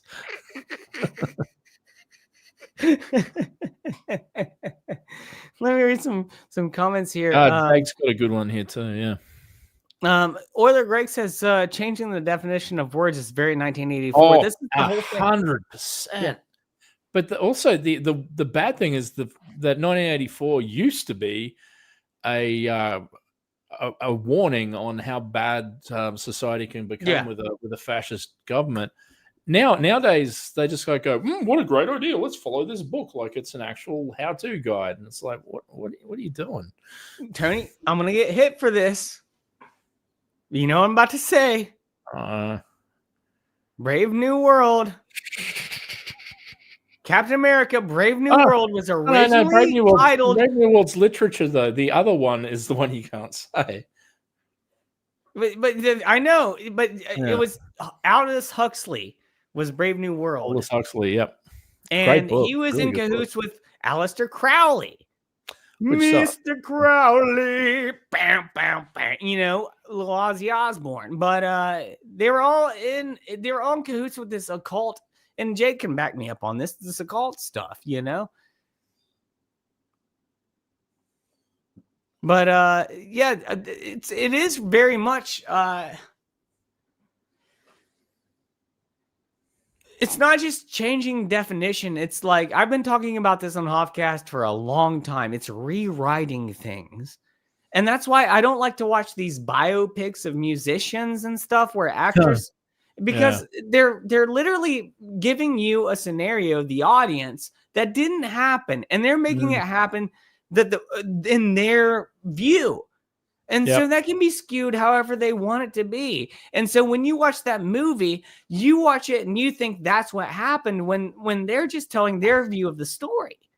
That's why I don't like this stuff. There's nothing worse than when it's, anything based on a real people or real events, and it has inspired by. Oh yeah. It's like that's just a red light straight away. It's like, so complete bullshit. Based on true events.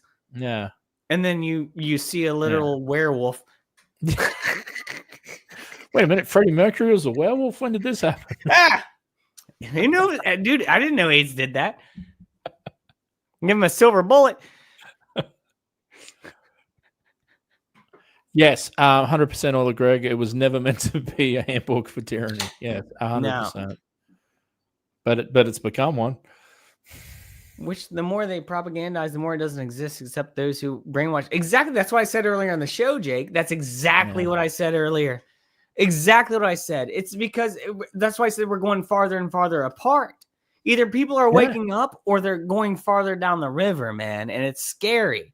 That's what's scary to me, because a lot of people are becoming more based, but the people who aren't are like, they're being radicalized to a point where it's like I said, Tony, they're not going to be the ones on the front lines of the military. No, they're the ones doing the shady, putting together crock pots with screws in them. Do you know what I'm saying? Yeah. In a roundabout way of saying, I know what you're saying without saying the word. Yes. Like, that's what I'm saying. Yeah. We got our next guest on here. Welcome, Jake Carr. How you doing, man? You looking handsome? How you doing, bro? No homeowners. You're looking handsome. Oh, looking handsome. Thank you. Thank you. Yeah, Tony always looks handsome. I didn't have to tell him. Well, yeah. Sorry for mentioning the dating life, man. I don't want to get into your personal life. What is it? You do or don't want to get into my personal life? I don't. I didn't mean to churn up old memories. No, I wouldn't talk about anything here that I didn't want to talk about. So I wouldn't blame you for that ever. I had issues trying to, I guess it was on Valentine's Day. I'm all trying to get on dating apps, and I matched with this chick, and she's a dog owner. I don't have a problem with dogs. Justin Christopher. But I'm like, I don't want the dog in the bed. Like, that's a deal breaker. Oh, I love a dog in a bed, unless I'm banging. No, the dog goes on the floor, man. No, dog in the bed unless I'm banging, then the dog goes outside the door. Yeah. I can't have a dog watching me bang, and, I can't have that. That's what they'll do. They'll give you a wet nose. Well, I don't want my dog to be a cock, is the thing. That's just a deal breaker. I don't want to put my dog in that situation. Force my dog to be a cuck. Yeah. That's animal abuse. I mean, children in the room. Anyway. You said the occult, so I'm like, hey. Yep. You said then you have to say it 3 times. You said my trigger word. It's like Beetlejuice. That's pretty much it. So when it comes to the call, I mean, what do you see when it comes to Aldous Huxley and Aleister Crowley and the symbolism that they're going on with this stuff nowadays? To me, it's Marxism. It's as simple as that. But what do you think? Is it Marxism? Yeah. I mean, the brown shirt movement, a lot of the early fascists were actually communists, and they just kind of jumped ship. Well, you're still on point. You're still on point with when you said communist. Well, I mean, yeah, a lot of the New Age movement is kind of steeped in the occult, and yeah, their philosophies do kind of get into that a little bit. The whole theosophical movement, and I see it all the time with people that are into Eastern mysticism. I was gonna say it earlier in the chat, but like you'll hear people say it's like a Buddhist Zen philosophy. Attachment is the path. I don't know if I'm cutting in or out, or if you guys are cutting out. No, you're fine. I'm good. All right. Yeah. Anyway, They say attachment is the path to suffering. So they have kind of this, what would you call it? Aesthetic lifestyle where they disavow any worldly possessions, and but I get that, but isn't that just apathy to a religious extent? My interpretation, to me, it's just apathy, because I can't live like that, man. I have to love. I have to attach. I'm a human being. I'm not God. I'm not apathetic. I can't detach myself from things. It's very difficult to do. Right. I think a lot of the Eastern mysticism, like with the yogis and like that, different ages and astrology and right, we're in the Kali Yuga phase, and that's all about, the goddess Kali and Yeah, tell me about that. I can't get into it too much, but Well, what about the age of Aquarius? Aren't we in the age of Aquarius? I've been looking into this a little bit because I've been trying to reach out to some, I guess you'd call them kind of fringe Christian theorists. And there's this theory going out there about the little season, the millennial reign. And basically how that works is they claim Jesus already came back. And that, I don't agree with that in the first place. He's coming back eventually. Yeah. According to scripture, but they say no, he already came back, and there was a millennial reign where once he did show up, they built all these monuments, and the saints had 1,000-year reign afterward, and then they say all the history from about the I know Viking exactly what Age, you're talking about. the Yeah. Viking Age from the Crusades. It's like no, none of that existed. I'm like, what the fuck? It's like now, Yeah, now there's you're a getting into my 1,000-year shit. time missing of time, 1,000 years, a century missing, basically. Right. They say there's a completely missing millennium. And it's like, well, right No, now, sorry, we're yeah, in millennium, we're in sorry. the little Yeah, not century, season, that's and yeah. Satan is, imitating God right now, and this is why things are so bad, and why, we're seeing trans movements and all this terrible political nonsense. Again, I have nothing wrong with trans people, but I don't like the movement. Right. I have no problem with trans people at all, period. I don't like the movement. And I know a particular trans person I'm very good friends with. They don't even want to talk about it. They don't, you know what I mean? They're not It's out none of there. my business is my thing. All of a sudden, like, No, they want, if you're a real trans person, you don't want someone to know that you're trans. You want to be known as that. Do you know what I'm saying? a gender You're not out there reveal saying I'm party, trans. You're all saying this if you're a shit. woman to a male, you're saying I'm a male, and I don't want none of the politics behind it. I'm a man, and I respect that. But I don't like the whole idea of I'm brave for being trans. Like there's nothing brave about that, really, like in my opinion. There's nothing brave about sexuality. It's a raw deal. Yeah.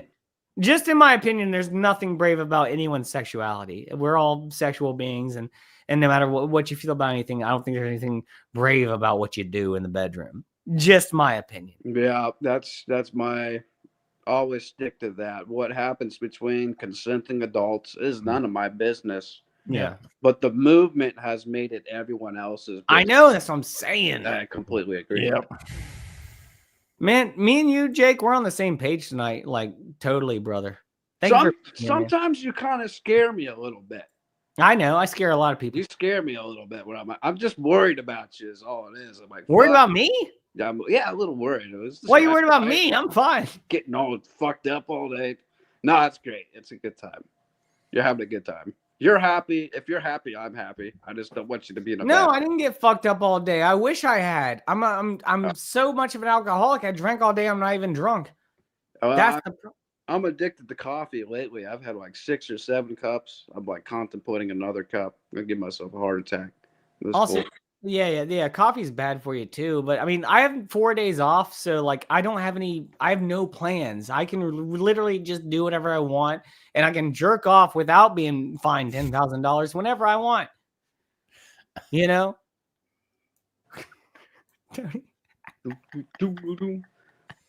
Well, Tony, yeah, you agree with me on that, right? You don't want to be fined $10,000. No, I don't. Dude, I'd be owing fucking a lot of money. Dude, my credit score would be so low. It already is. You'd be owing a lot of money. We'll It's love an to see how expensive they're going nut to bust. how they could enforce that. It's absolutely bull. Hey, if they want to watch, I'll let them watch. Oh no, they want to watch because they're creeps. I'd let them watch. I'd be like, hey, and instead of fighting me, how about you pay me for this? Because I'm not going to bang any of you. So you're going to have to pay me for my OnlyFans. Yeah. I've told you I'm not going to do OnlyFans. I'm not. No only Hoff. None of that. I got nothing to show anybody, all right? Let me just say that. Nothing. People pay me to keep my clothes on. They'd be like, no. Super chat, keep your shirt on. It's an industry of degeneracy. Justin says, thank you, Justin, for being here. It says, more sex in Huxley's Brave New World as opposed to Disney Marvel's Brave New World. Men, I'm not sure what that is. Women, population decline almost everywhere but Hindus and Muslims. What do you think of that? I've heard that the Muslim population is actually declining, but in areas like Indonesia's huge. They got 1 billion there. They're banging like crazy in Indonesia, bro. I'm on them. I might go there. I might get a date. Seems finally. dangerous, but interesting place to travel. Yeah, you want to be careful. Well, yeah, I want to have my shots. Not just that. Yeah, there is kind of a weird crossover between Hinduism and Islam in that area. Like, I don't even know that much about it, but I just know it's, the temples out there.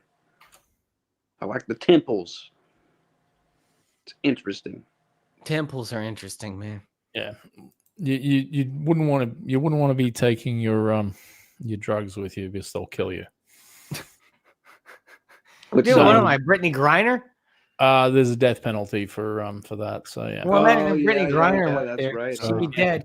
Don't take a joint with you. You get that Burmese Kush, and it's all over. Yeah. Pineapple Express. That Burma. Yeah, we should send those guys up there.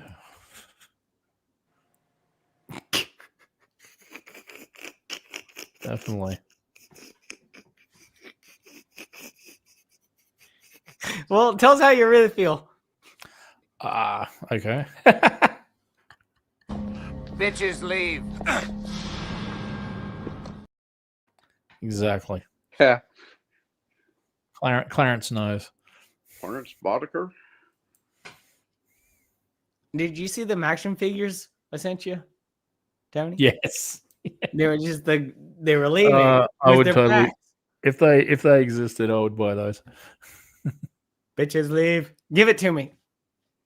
Bitches leave. Dude, Tony is the best. Give me a hell yes as well.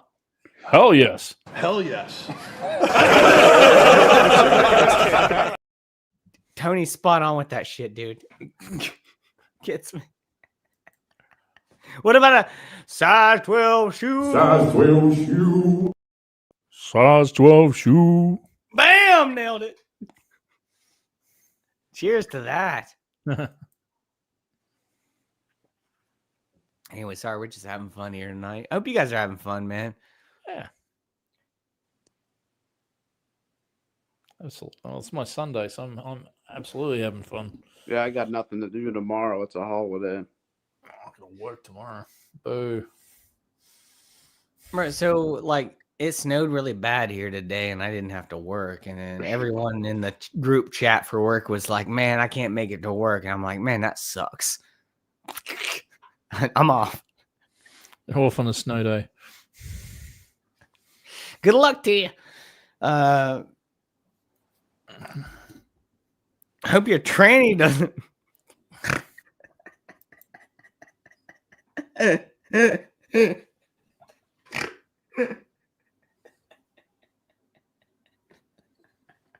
not gonna do it. Never mind. I'm gonna shut my mouth. I'm gonna shut my mouth. That's a joke. I'm just not gonna do. All right.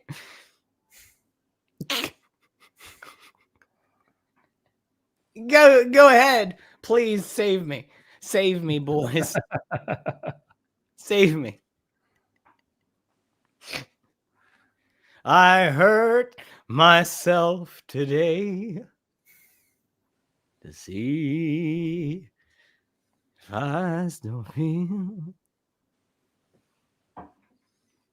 You know what I'm talking about? Little Johnny Cash, Hurt. Yeah. A little bit of 9 Inch Nails. It's 9 Inch Nails. I've been so into 9 Inch Nails, dude, lately because I'm using Nine Inch Nails as inspiration from a music because the production is so fucking good, dude. Reznor's brilliant. He's a genius. Like, I mean, he might not be a great dude, but he is a genius. Yeah.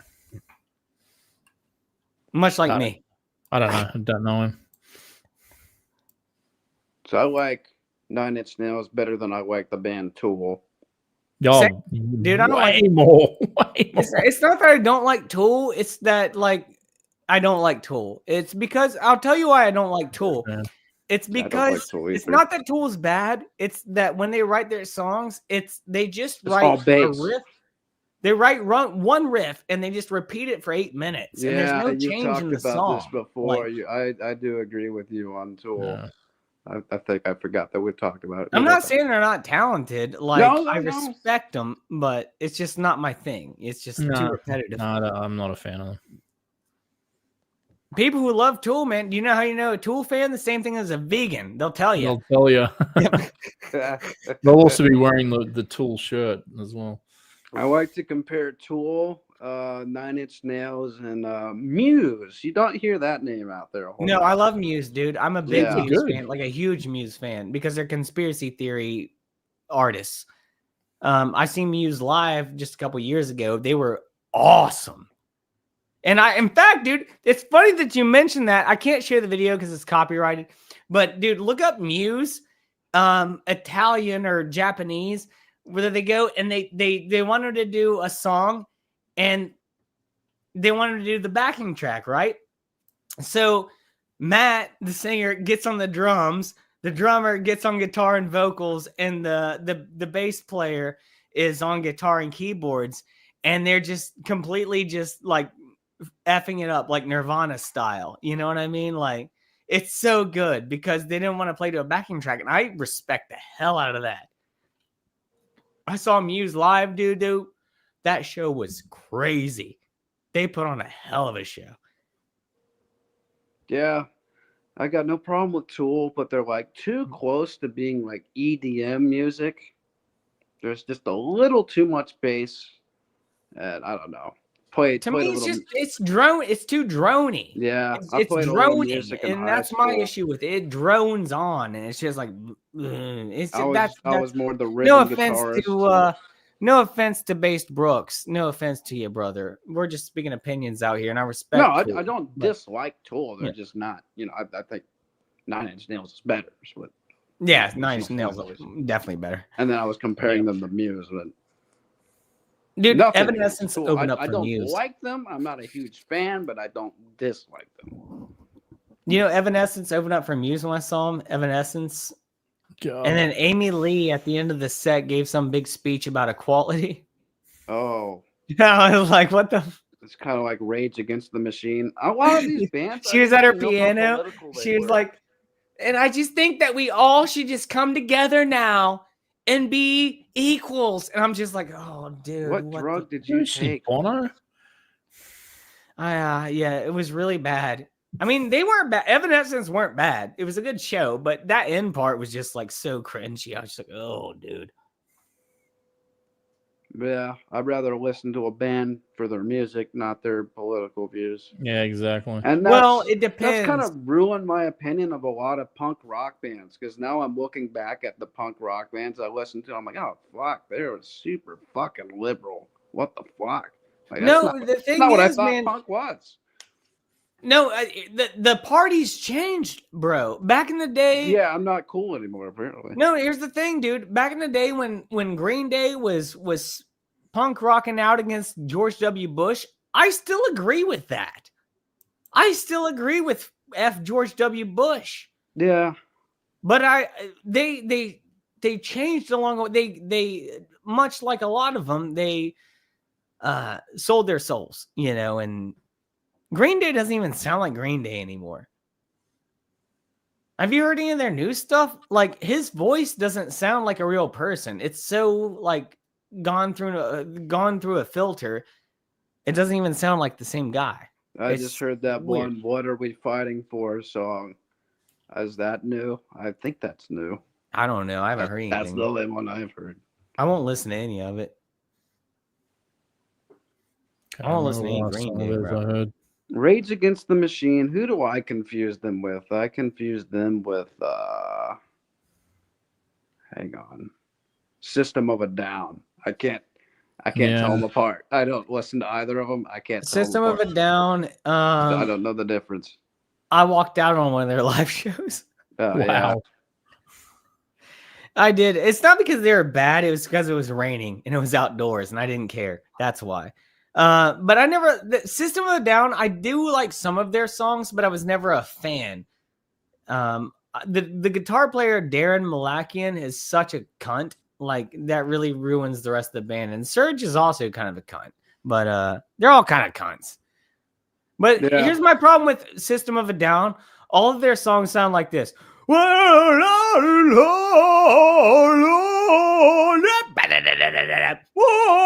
like, hey, I'm not doing that. That makes Toxicity. Yeah, now I'm starting to get the picture. I guess I'm out of touch with music, and man, there's this. You know, I used to see, like, you know, it was a rare occurrence. You'd see the punk rock girl in high school, and she was like, "Oh fuck, she's fucking hot." Yeah. But now I see a punk rock girl, it's like, "Oh my god, like, Jake. stay the fuck away from Yeah, that shit." right. No, Jake, back when I was in high school, dude, there was this girl. I've told Tony about this. There's this girl that I grew up with, and she came into high school one day, and she was wearing this tight pink Ramones shirt, bright pink Ramones shirt. And I went up to her, and I was really into the Ramones at the time. And I said, "I didn't know you were into the Ramones." And she goes, "Who?" I said, "Your shirt, the Ramones." She goes, "Oh, I just bought this because I thought it was cute." Yeah, I was like, "Oh." A lot of girls did that too in my. I'm gonna make a statement that a high percentage of people who have Ramones merchandise don't know who they are or have ever heard a song. Just the amount of times I've seen the classic Ramones. The KKK took my baby away. And yeah, and in my shop, I had someone wear it. All right, number one. Beat up the brat, beat up the brat, beat up the brat with the baseball bat. Oh yeah, yeah, you know. Never really liked the Ramones that much. You could hate me for that. Not a fan. No, I'm not saying they were geniuses. They were fun. I mean, when I think of the Ramones, I think of like one of those commercials for like a cruise liner. Yeah, that sucks. That they really like they did that. They to a lot sold of out. bands. They sold the rights to their song for fucking Hallmark cruise ships. Well, bro, I mean, they were all dead like 30 years ago. So I think they're well, whoever owns the rights sold that. I didn't know they were all dead. I remember Johnny Ramone. I remember when he died. I can't remember what year it was. I think it was like 2002 or something. And they put up that statue of him. And the statue looked real bad. I was like, man, you can do better than that. Anyways. See, the Clash. I've listened to the Clash just a little bit because I had no other CD to listen to driving across country, so I listened to the same album. I don't know. Rock the Cashba for 36 hours. Justin says, I sat through Beck, Scientologist, Pink Floyd, and Yes, in the Rain over the years. I brought my brawling. Well, those, you know what? Pink Floyd and Yes, I would sit through the rain for, but System of a Down, I wouldn't. And I didn't. No. I wouldn't for Beck. He's a Scientologist. I do have a big spot in my heart for Beck. I really do. I have a lot of Beck albums, and I was super into Beck. But Scientologist. Yeah. People hate when I say that. I don't know why. I don't understand why people don't get behind me on the Scientology thing where they're pieces of shit, because they are. I'm not going to sit here and pretend that Scientologists aren't pieces of shit, because they are. There's the other end of the spectrum too. You're either like Scientologist or you're like Madonna, where you're into Kabbalah and shit like that. It's like two sides of the fucking coin. Well, here's the thing, dude. There's this guy named Cairo. Something Cairo. I can't remember his name. Adam or something. Oh, yeah. and he was a skateboarder, and he destroyed his whole company, and he left it for Scientology. I told Tony about this. You remember this? I told you about Aaron Cairo. That's his name. I told Tony about this a few months back. And it really shows you what the cult is. When you have built up your entire life and you have something so special and you leave all your friends in the dirt, in the dust behind you, and you don't even tell them that you're taking the company down, and then you dedicate your entire life to Scientology, that's cult, dude. And that's, dude, I saw that happen last year with this Aaron Cairo guy in the Braille skateboarding community. And you can look this up. I'm not bullshitting anybody. You can look this up. There's several videos of the Braille skateboarding team saying they're tearing down the skate park right now. Aaron didn't tell us why. And he never told us that he was going to do it. And it turns out he's in a suit with the highest Scientology guy in all of California. He's doing pictures with that, and he never told anyone else about anything. Scientologists are pieces of shit. They're cults. I don't like them. I don't like Scientologists or Mexicans. I've never had to deal with Scientologists. I do agree about the Mexicans. They piss me the fuck off. I've never ran into a Scientologist per se, just people that have been affected by them. We are affected by Scientologists. They affect our media. There's a lot, dude. There's not many Scientologists in the world. It's not a big group. It's a very small group. But if you noticed, a lot of Scientologists are in big media and in Hollywood. So what does that tell you? They got a lot of money. That's very true. What it means is they want to play God themselves, is what it means. They don't believe in God. They want their own religion, even if it means believing in a bunch of bullshit and throwing all their friends to the side at the end of the day.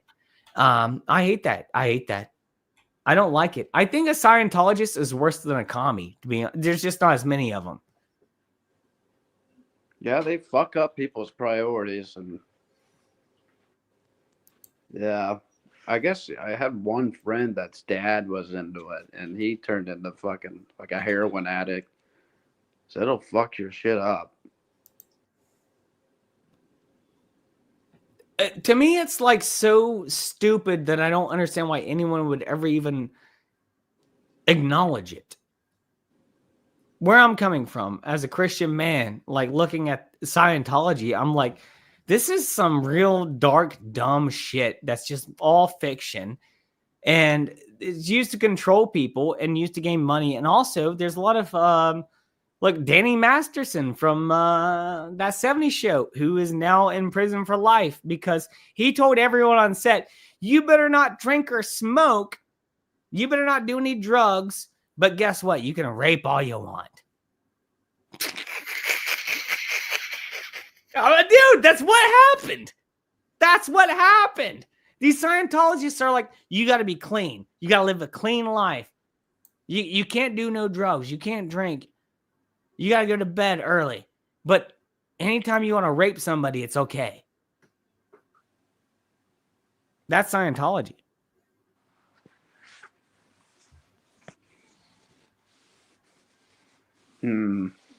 Yeah, luckily, I don't know if there's any. What do they even congregate at? Is it a temple? Is it a lodge? Is it a hall? A hall of Scientology. No, I know where they congregate. You've seen the Tom Cruise video, right? No, I don't know. Let me show it. I'll show you. I know the premise of their ideas because of South Park. They wear medals and shit, dude. I think I even found their like a PDF file of L. Ron Hubbard's writings and just Scientologist ideologues.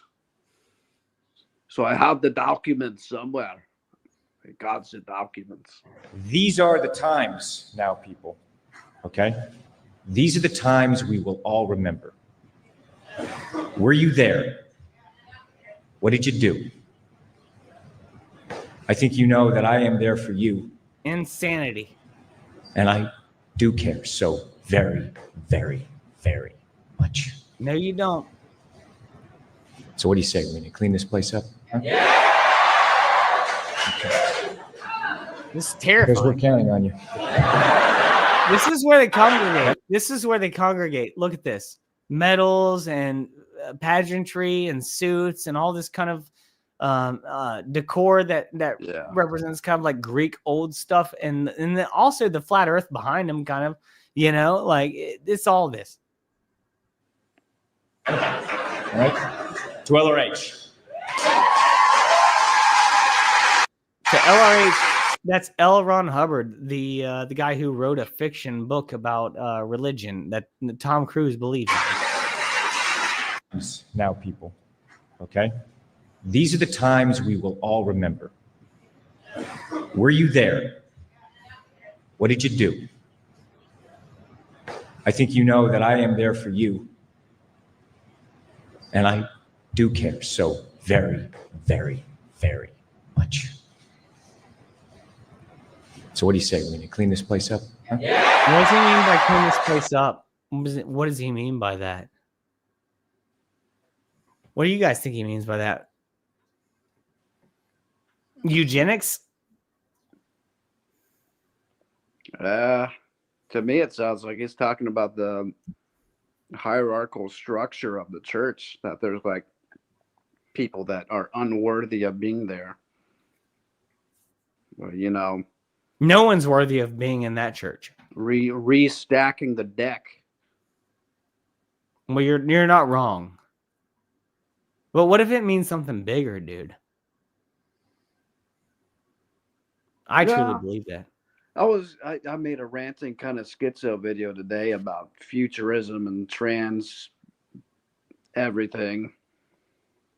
I conflated the ideas that trans. Again, we're not anti-trans here at Hoffcast, but go ahead. Well, I conflated the ideas, and I'm just throwing it out there. It's just an idea.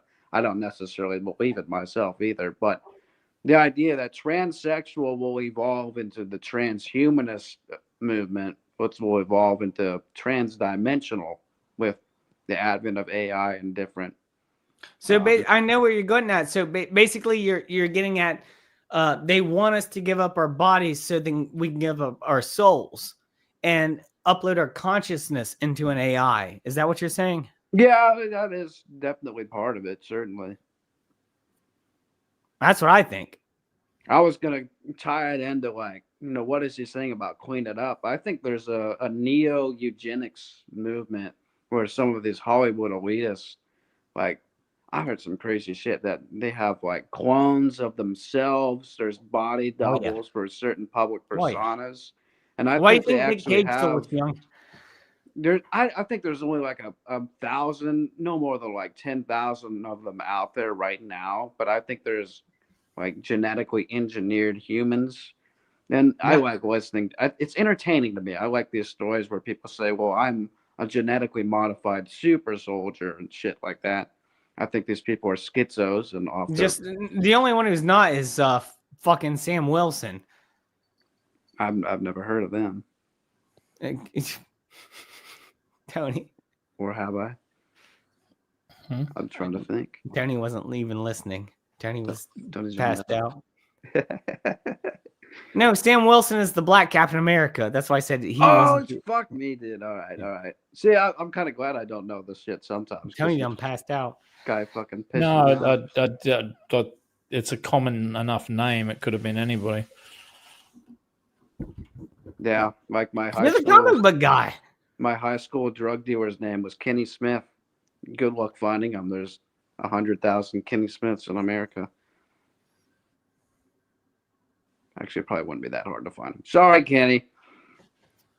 Yeah, I'll show this for Justin. I love this. I love this one.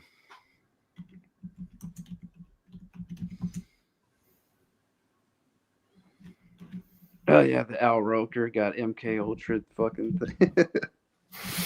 Al Roker glitch. Yeah, this one's a classic. I I've shown this remember one on that, Hoffcast too. before. We're gonna wrap this up for too long. Not gonna lie, but I'm Savannah Guthrie alongside Matt Lauer and Al Roker. Will someone do the junior high hug Oh yeah. watch out. dance? Real awkward. See, here's the thing. Someone mentioned something about Jesus or God, and then Al freezes up. Mr. Roker, Mr. Poker Face. Roker Face, Roker Face.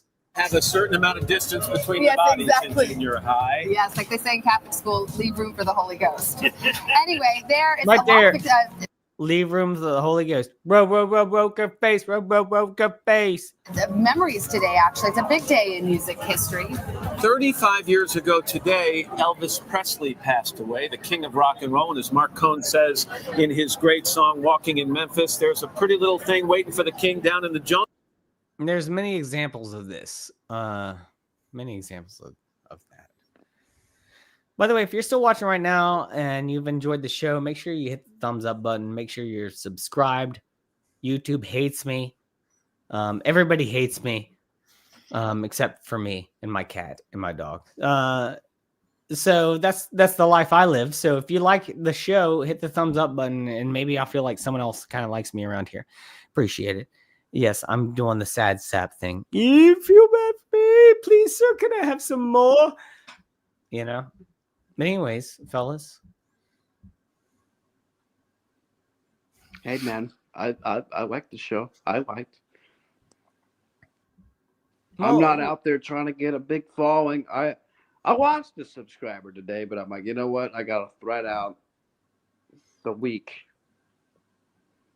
If I piss people off, that's not my intention. I'm not looking for an argument in the comment section. Same. I want people to make friends in the comments, Like even if they don't like me. If someone disagrees with me, honestly, I'm more inclined to agree to disagree with them because I don't like arguing with people. I like getting along with people.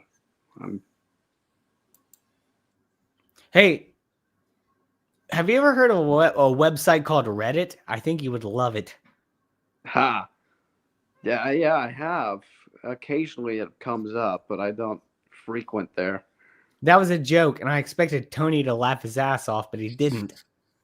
I wanted to see where you were going with it. That was it. That was it. Reddit's horrible. The Reddit user trope. Reddit's the worst place you could ever imagine. People say Twitter or X. No, Reddit is commie-fueled pinko rag. Yeah, I'm kind of glad I don't know. Sometimes the moderators good for being ignorant. The moderators are just like that guy that we saw a minute ago in that video. You know, like that's all the moderators on Reddit. That's like everyone in the metropolitan area of Washington State. That's like every Seattleite and Portlandite. It's rough out there. A lot of hipsters, a lot of smelly vegans. Yeah. Oh man, don't get me started on veganism. Shit's a downer. It's just so anti-human. You know what sucks is I'm not a vegan, and it's hard to find real ass meat out here to eat. It's expensive if you do. Yeah. I'm not trying to eat some tofu or none of that bullshit, dude. I want some steak. I'm pretty lucky. Raw. I've been eating a lot of fish lately. It's good for you. Well, you gotta be careful. Why I look so healthy? You do look handsome. I'm like in great shape and in great health right now. So I'm very I worked out with a dumbbell today. I feel vigorous. Wow.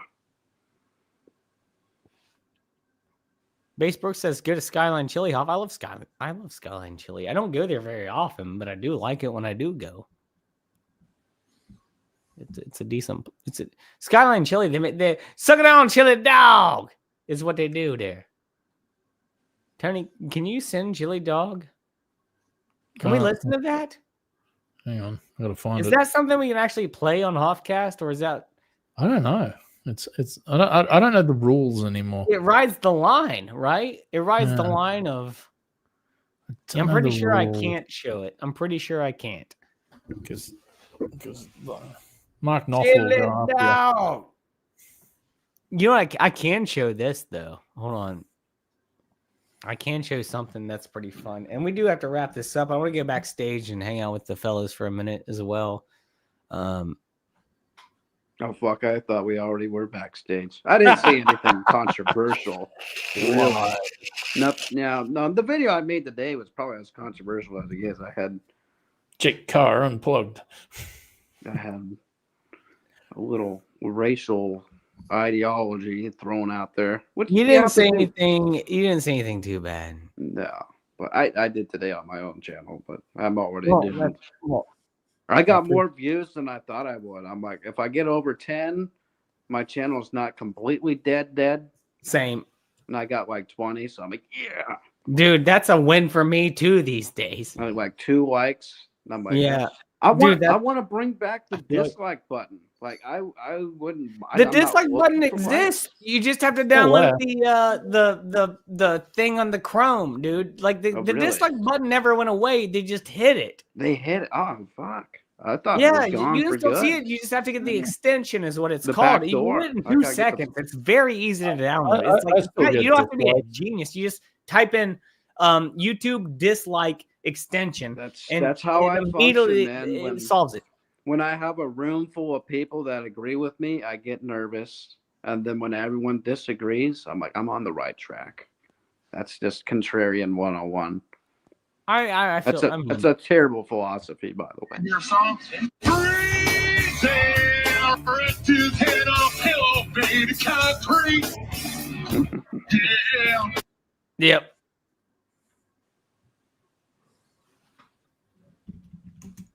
I do want to take us out with a video. Is there anything else you guys want to talk about before we head out? No, I'm good. See that the communist movement, Freemasonry, the occult, the infiltration of the Tavistock Institute. No, I'm not going to get into all that. Damn, I was like on the edge of I'm my gonna fucking seat. lay it all I was down like, damn, here you are really gonna take my channel either into the depths or like, There's going to be lots of notes from dude, you just went YouTube. straight up. I was so ready for whatever you were about to say. It's the infiltration of the Black Lodges. Just look it all up, man. I mean, you're not wrong. No. Man, you launched in. I was just like, holy shit, Jake's about to spill the beans. The Ordo Templis Orientis, the Memphis Mizraim, and I don't know. It's all just it's a big rabbit hole of who knows who's got the money, and who wrote the book. We can't talk about Tavistock.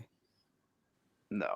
And we cannot talk about Judy. Judy, we can't talk about Judy at all. I mean, Oh yeah. I'll get in trouble for that. I said the infiltration of. That's all I can say. Yep. And you got to watch out for the owls. We're not going to talk about Judy. In fact, we're not going to talk about Judy at all. No. Fellas. Gentlemen, ladies, everyone who watched tonight, I want to thank you all. I'll try to, hopefully I already said hi to everyone. I can't go back through the chat and say hi to everyone again, but I do want to thank all of you for being here and for commenting and chatting and being part of the show. I had a great time. Again, dude, I do these shows and I don't expect anyone to ever show up. Like, I'll put the link up and I'll be like, nobody gives a crap. And then I go live and I'm like, at least a couple people give a crap. And that means the world to me. That means the absolute world to me, that anybody gives a crap. And that's why I continue to do it. Justin, you're right. Nobody talks about Judy. David Bowie. Correct. I'm learning. I'm improving. But yeah, I want to thank, again, I'm not going to go through the whole chat, but I think I at least hit everyone up tonight by saying hi. And I want to thank every single person. I also want to thank Tony for the thumbnails recently. Also just being, just helping me stay sane by being someone I can talk to. I appreciate you, brother. And Jake Carr, man, you're always welcome here on Hoffcast. Yeah, you don't got to simp for my channel or anything. It's cool. Well, go to Jake Carr's channel. Oh, now you're simping. That's cool. You don't have to. put out my content. Well, I don't know your link or nothing. You got to do it. You tell the audience where to find you. You know, my big claim to fame is Old Norse language lessons. So if you just type in, how to learn how to speak Old Norse, those are the only videos that I'm really proud of, and they are the most fastly produced, minimal effort videos that I put out there. And then for whatever reason, all the other videos I put hours of research into and compacted like a week's worth dissertation into like 10 minutes. No views. I get like nothing. That's the way it works. Yeah, and then the video I put no effort into is the one that blew up. And then I'm pretty sure I just said that same thing earlier about like I don't give a fuck about Corey Feldman. Right. I don't even talk about Corey Feldman. I haven't talked about Corey Feldman in a year, but for some reason the random video I did. I look back on most of my videos. I think they're fucking cringy anyway, because it's like, I'm on my own path of knowledge. Yeah. I'm getting into this occult thing, Used to be friends with some not so great people that could have got me into a lot of trouble. And I don't have any hard feelings towards those individuals, but yeah, sometimes you got to move on beyond. Dude, I'll burn a bridge like it's nothing. I don't give a fuck. That's all I gotta say. I'm a burner of bridges, all right? So you fuck Hoff over, I'll burn the bridge like it's nothing. I won't think twice about it. I burn bridges a lot. Yeah. So I'm very lucky to still have you guys around after all this time. You know what I mean? There's a lot of people that I've known that I would never, ever talk to again because I give second chances, but I don't give third chances. You know what I mean? I don't. I don't like when people take advantage of me. I don't like when people use me. And it's happened before, and I'm not about that action. I do everything that I can to prevent that. And maybe to my own, maybe it doesn't always work out to my advantage, but at least I know at the end of the day that I'm protected and I know what I'm doing. And it's the right thing that I know what I want to do. You know what I mean? Instead of like giving my shit up to someone else. Because that's happened, dude. It's happened. That's why I'm so protective of things, I think. Understood. This has been a fun show. Yes, do my own density, Justin. You are my density. Yeah, I love you guys. Thank you so much for watching. Go subscribe to Tony's channel, to Jake's channel. Yeah, I see you drop the link. Thanks, Tony. Hit Highly these guys up. unnecessary, but much appreciated. But any last words, fellas? No. Thanks to everyone in the chat, and hope you had a good time. So on behalf of Tony and Jake, Hoff signing off. Cheers.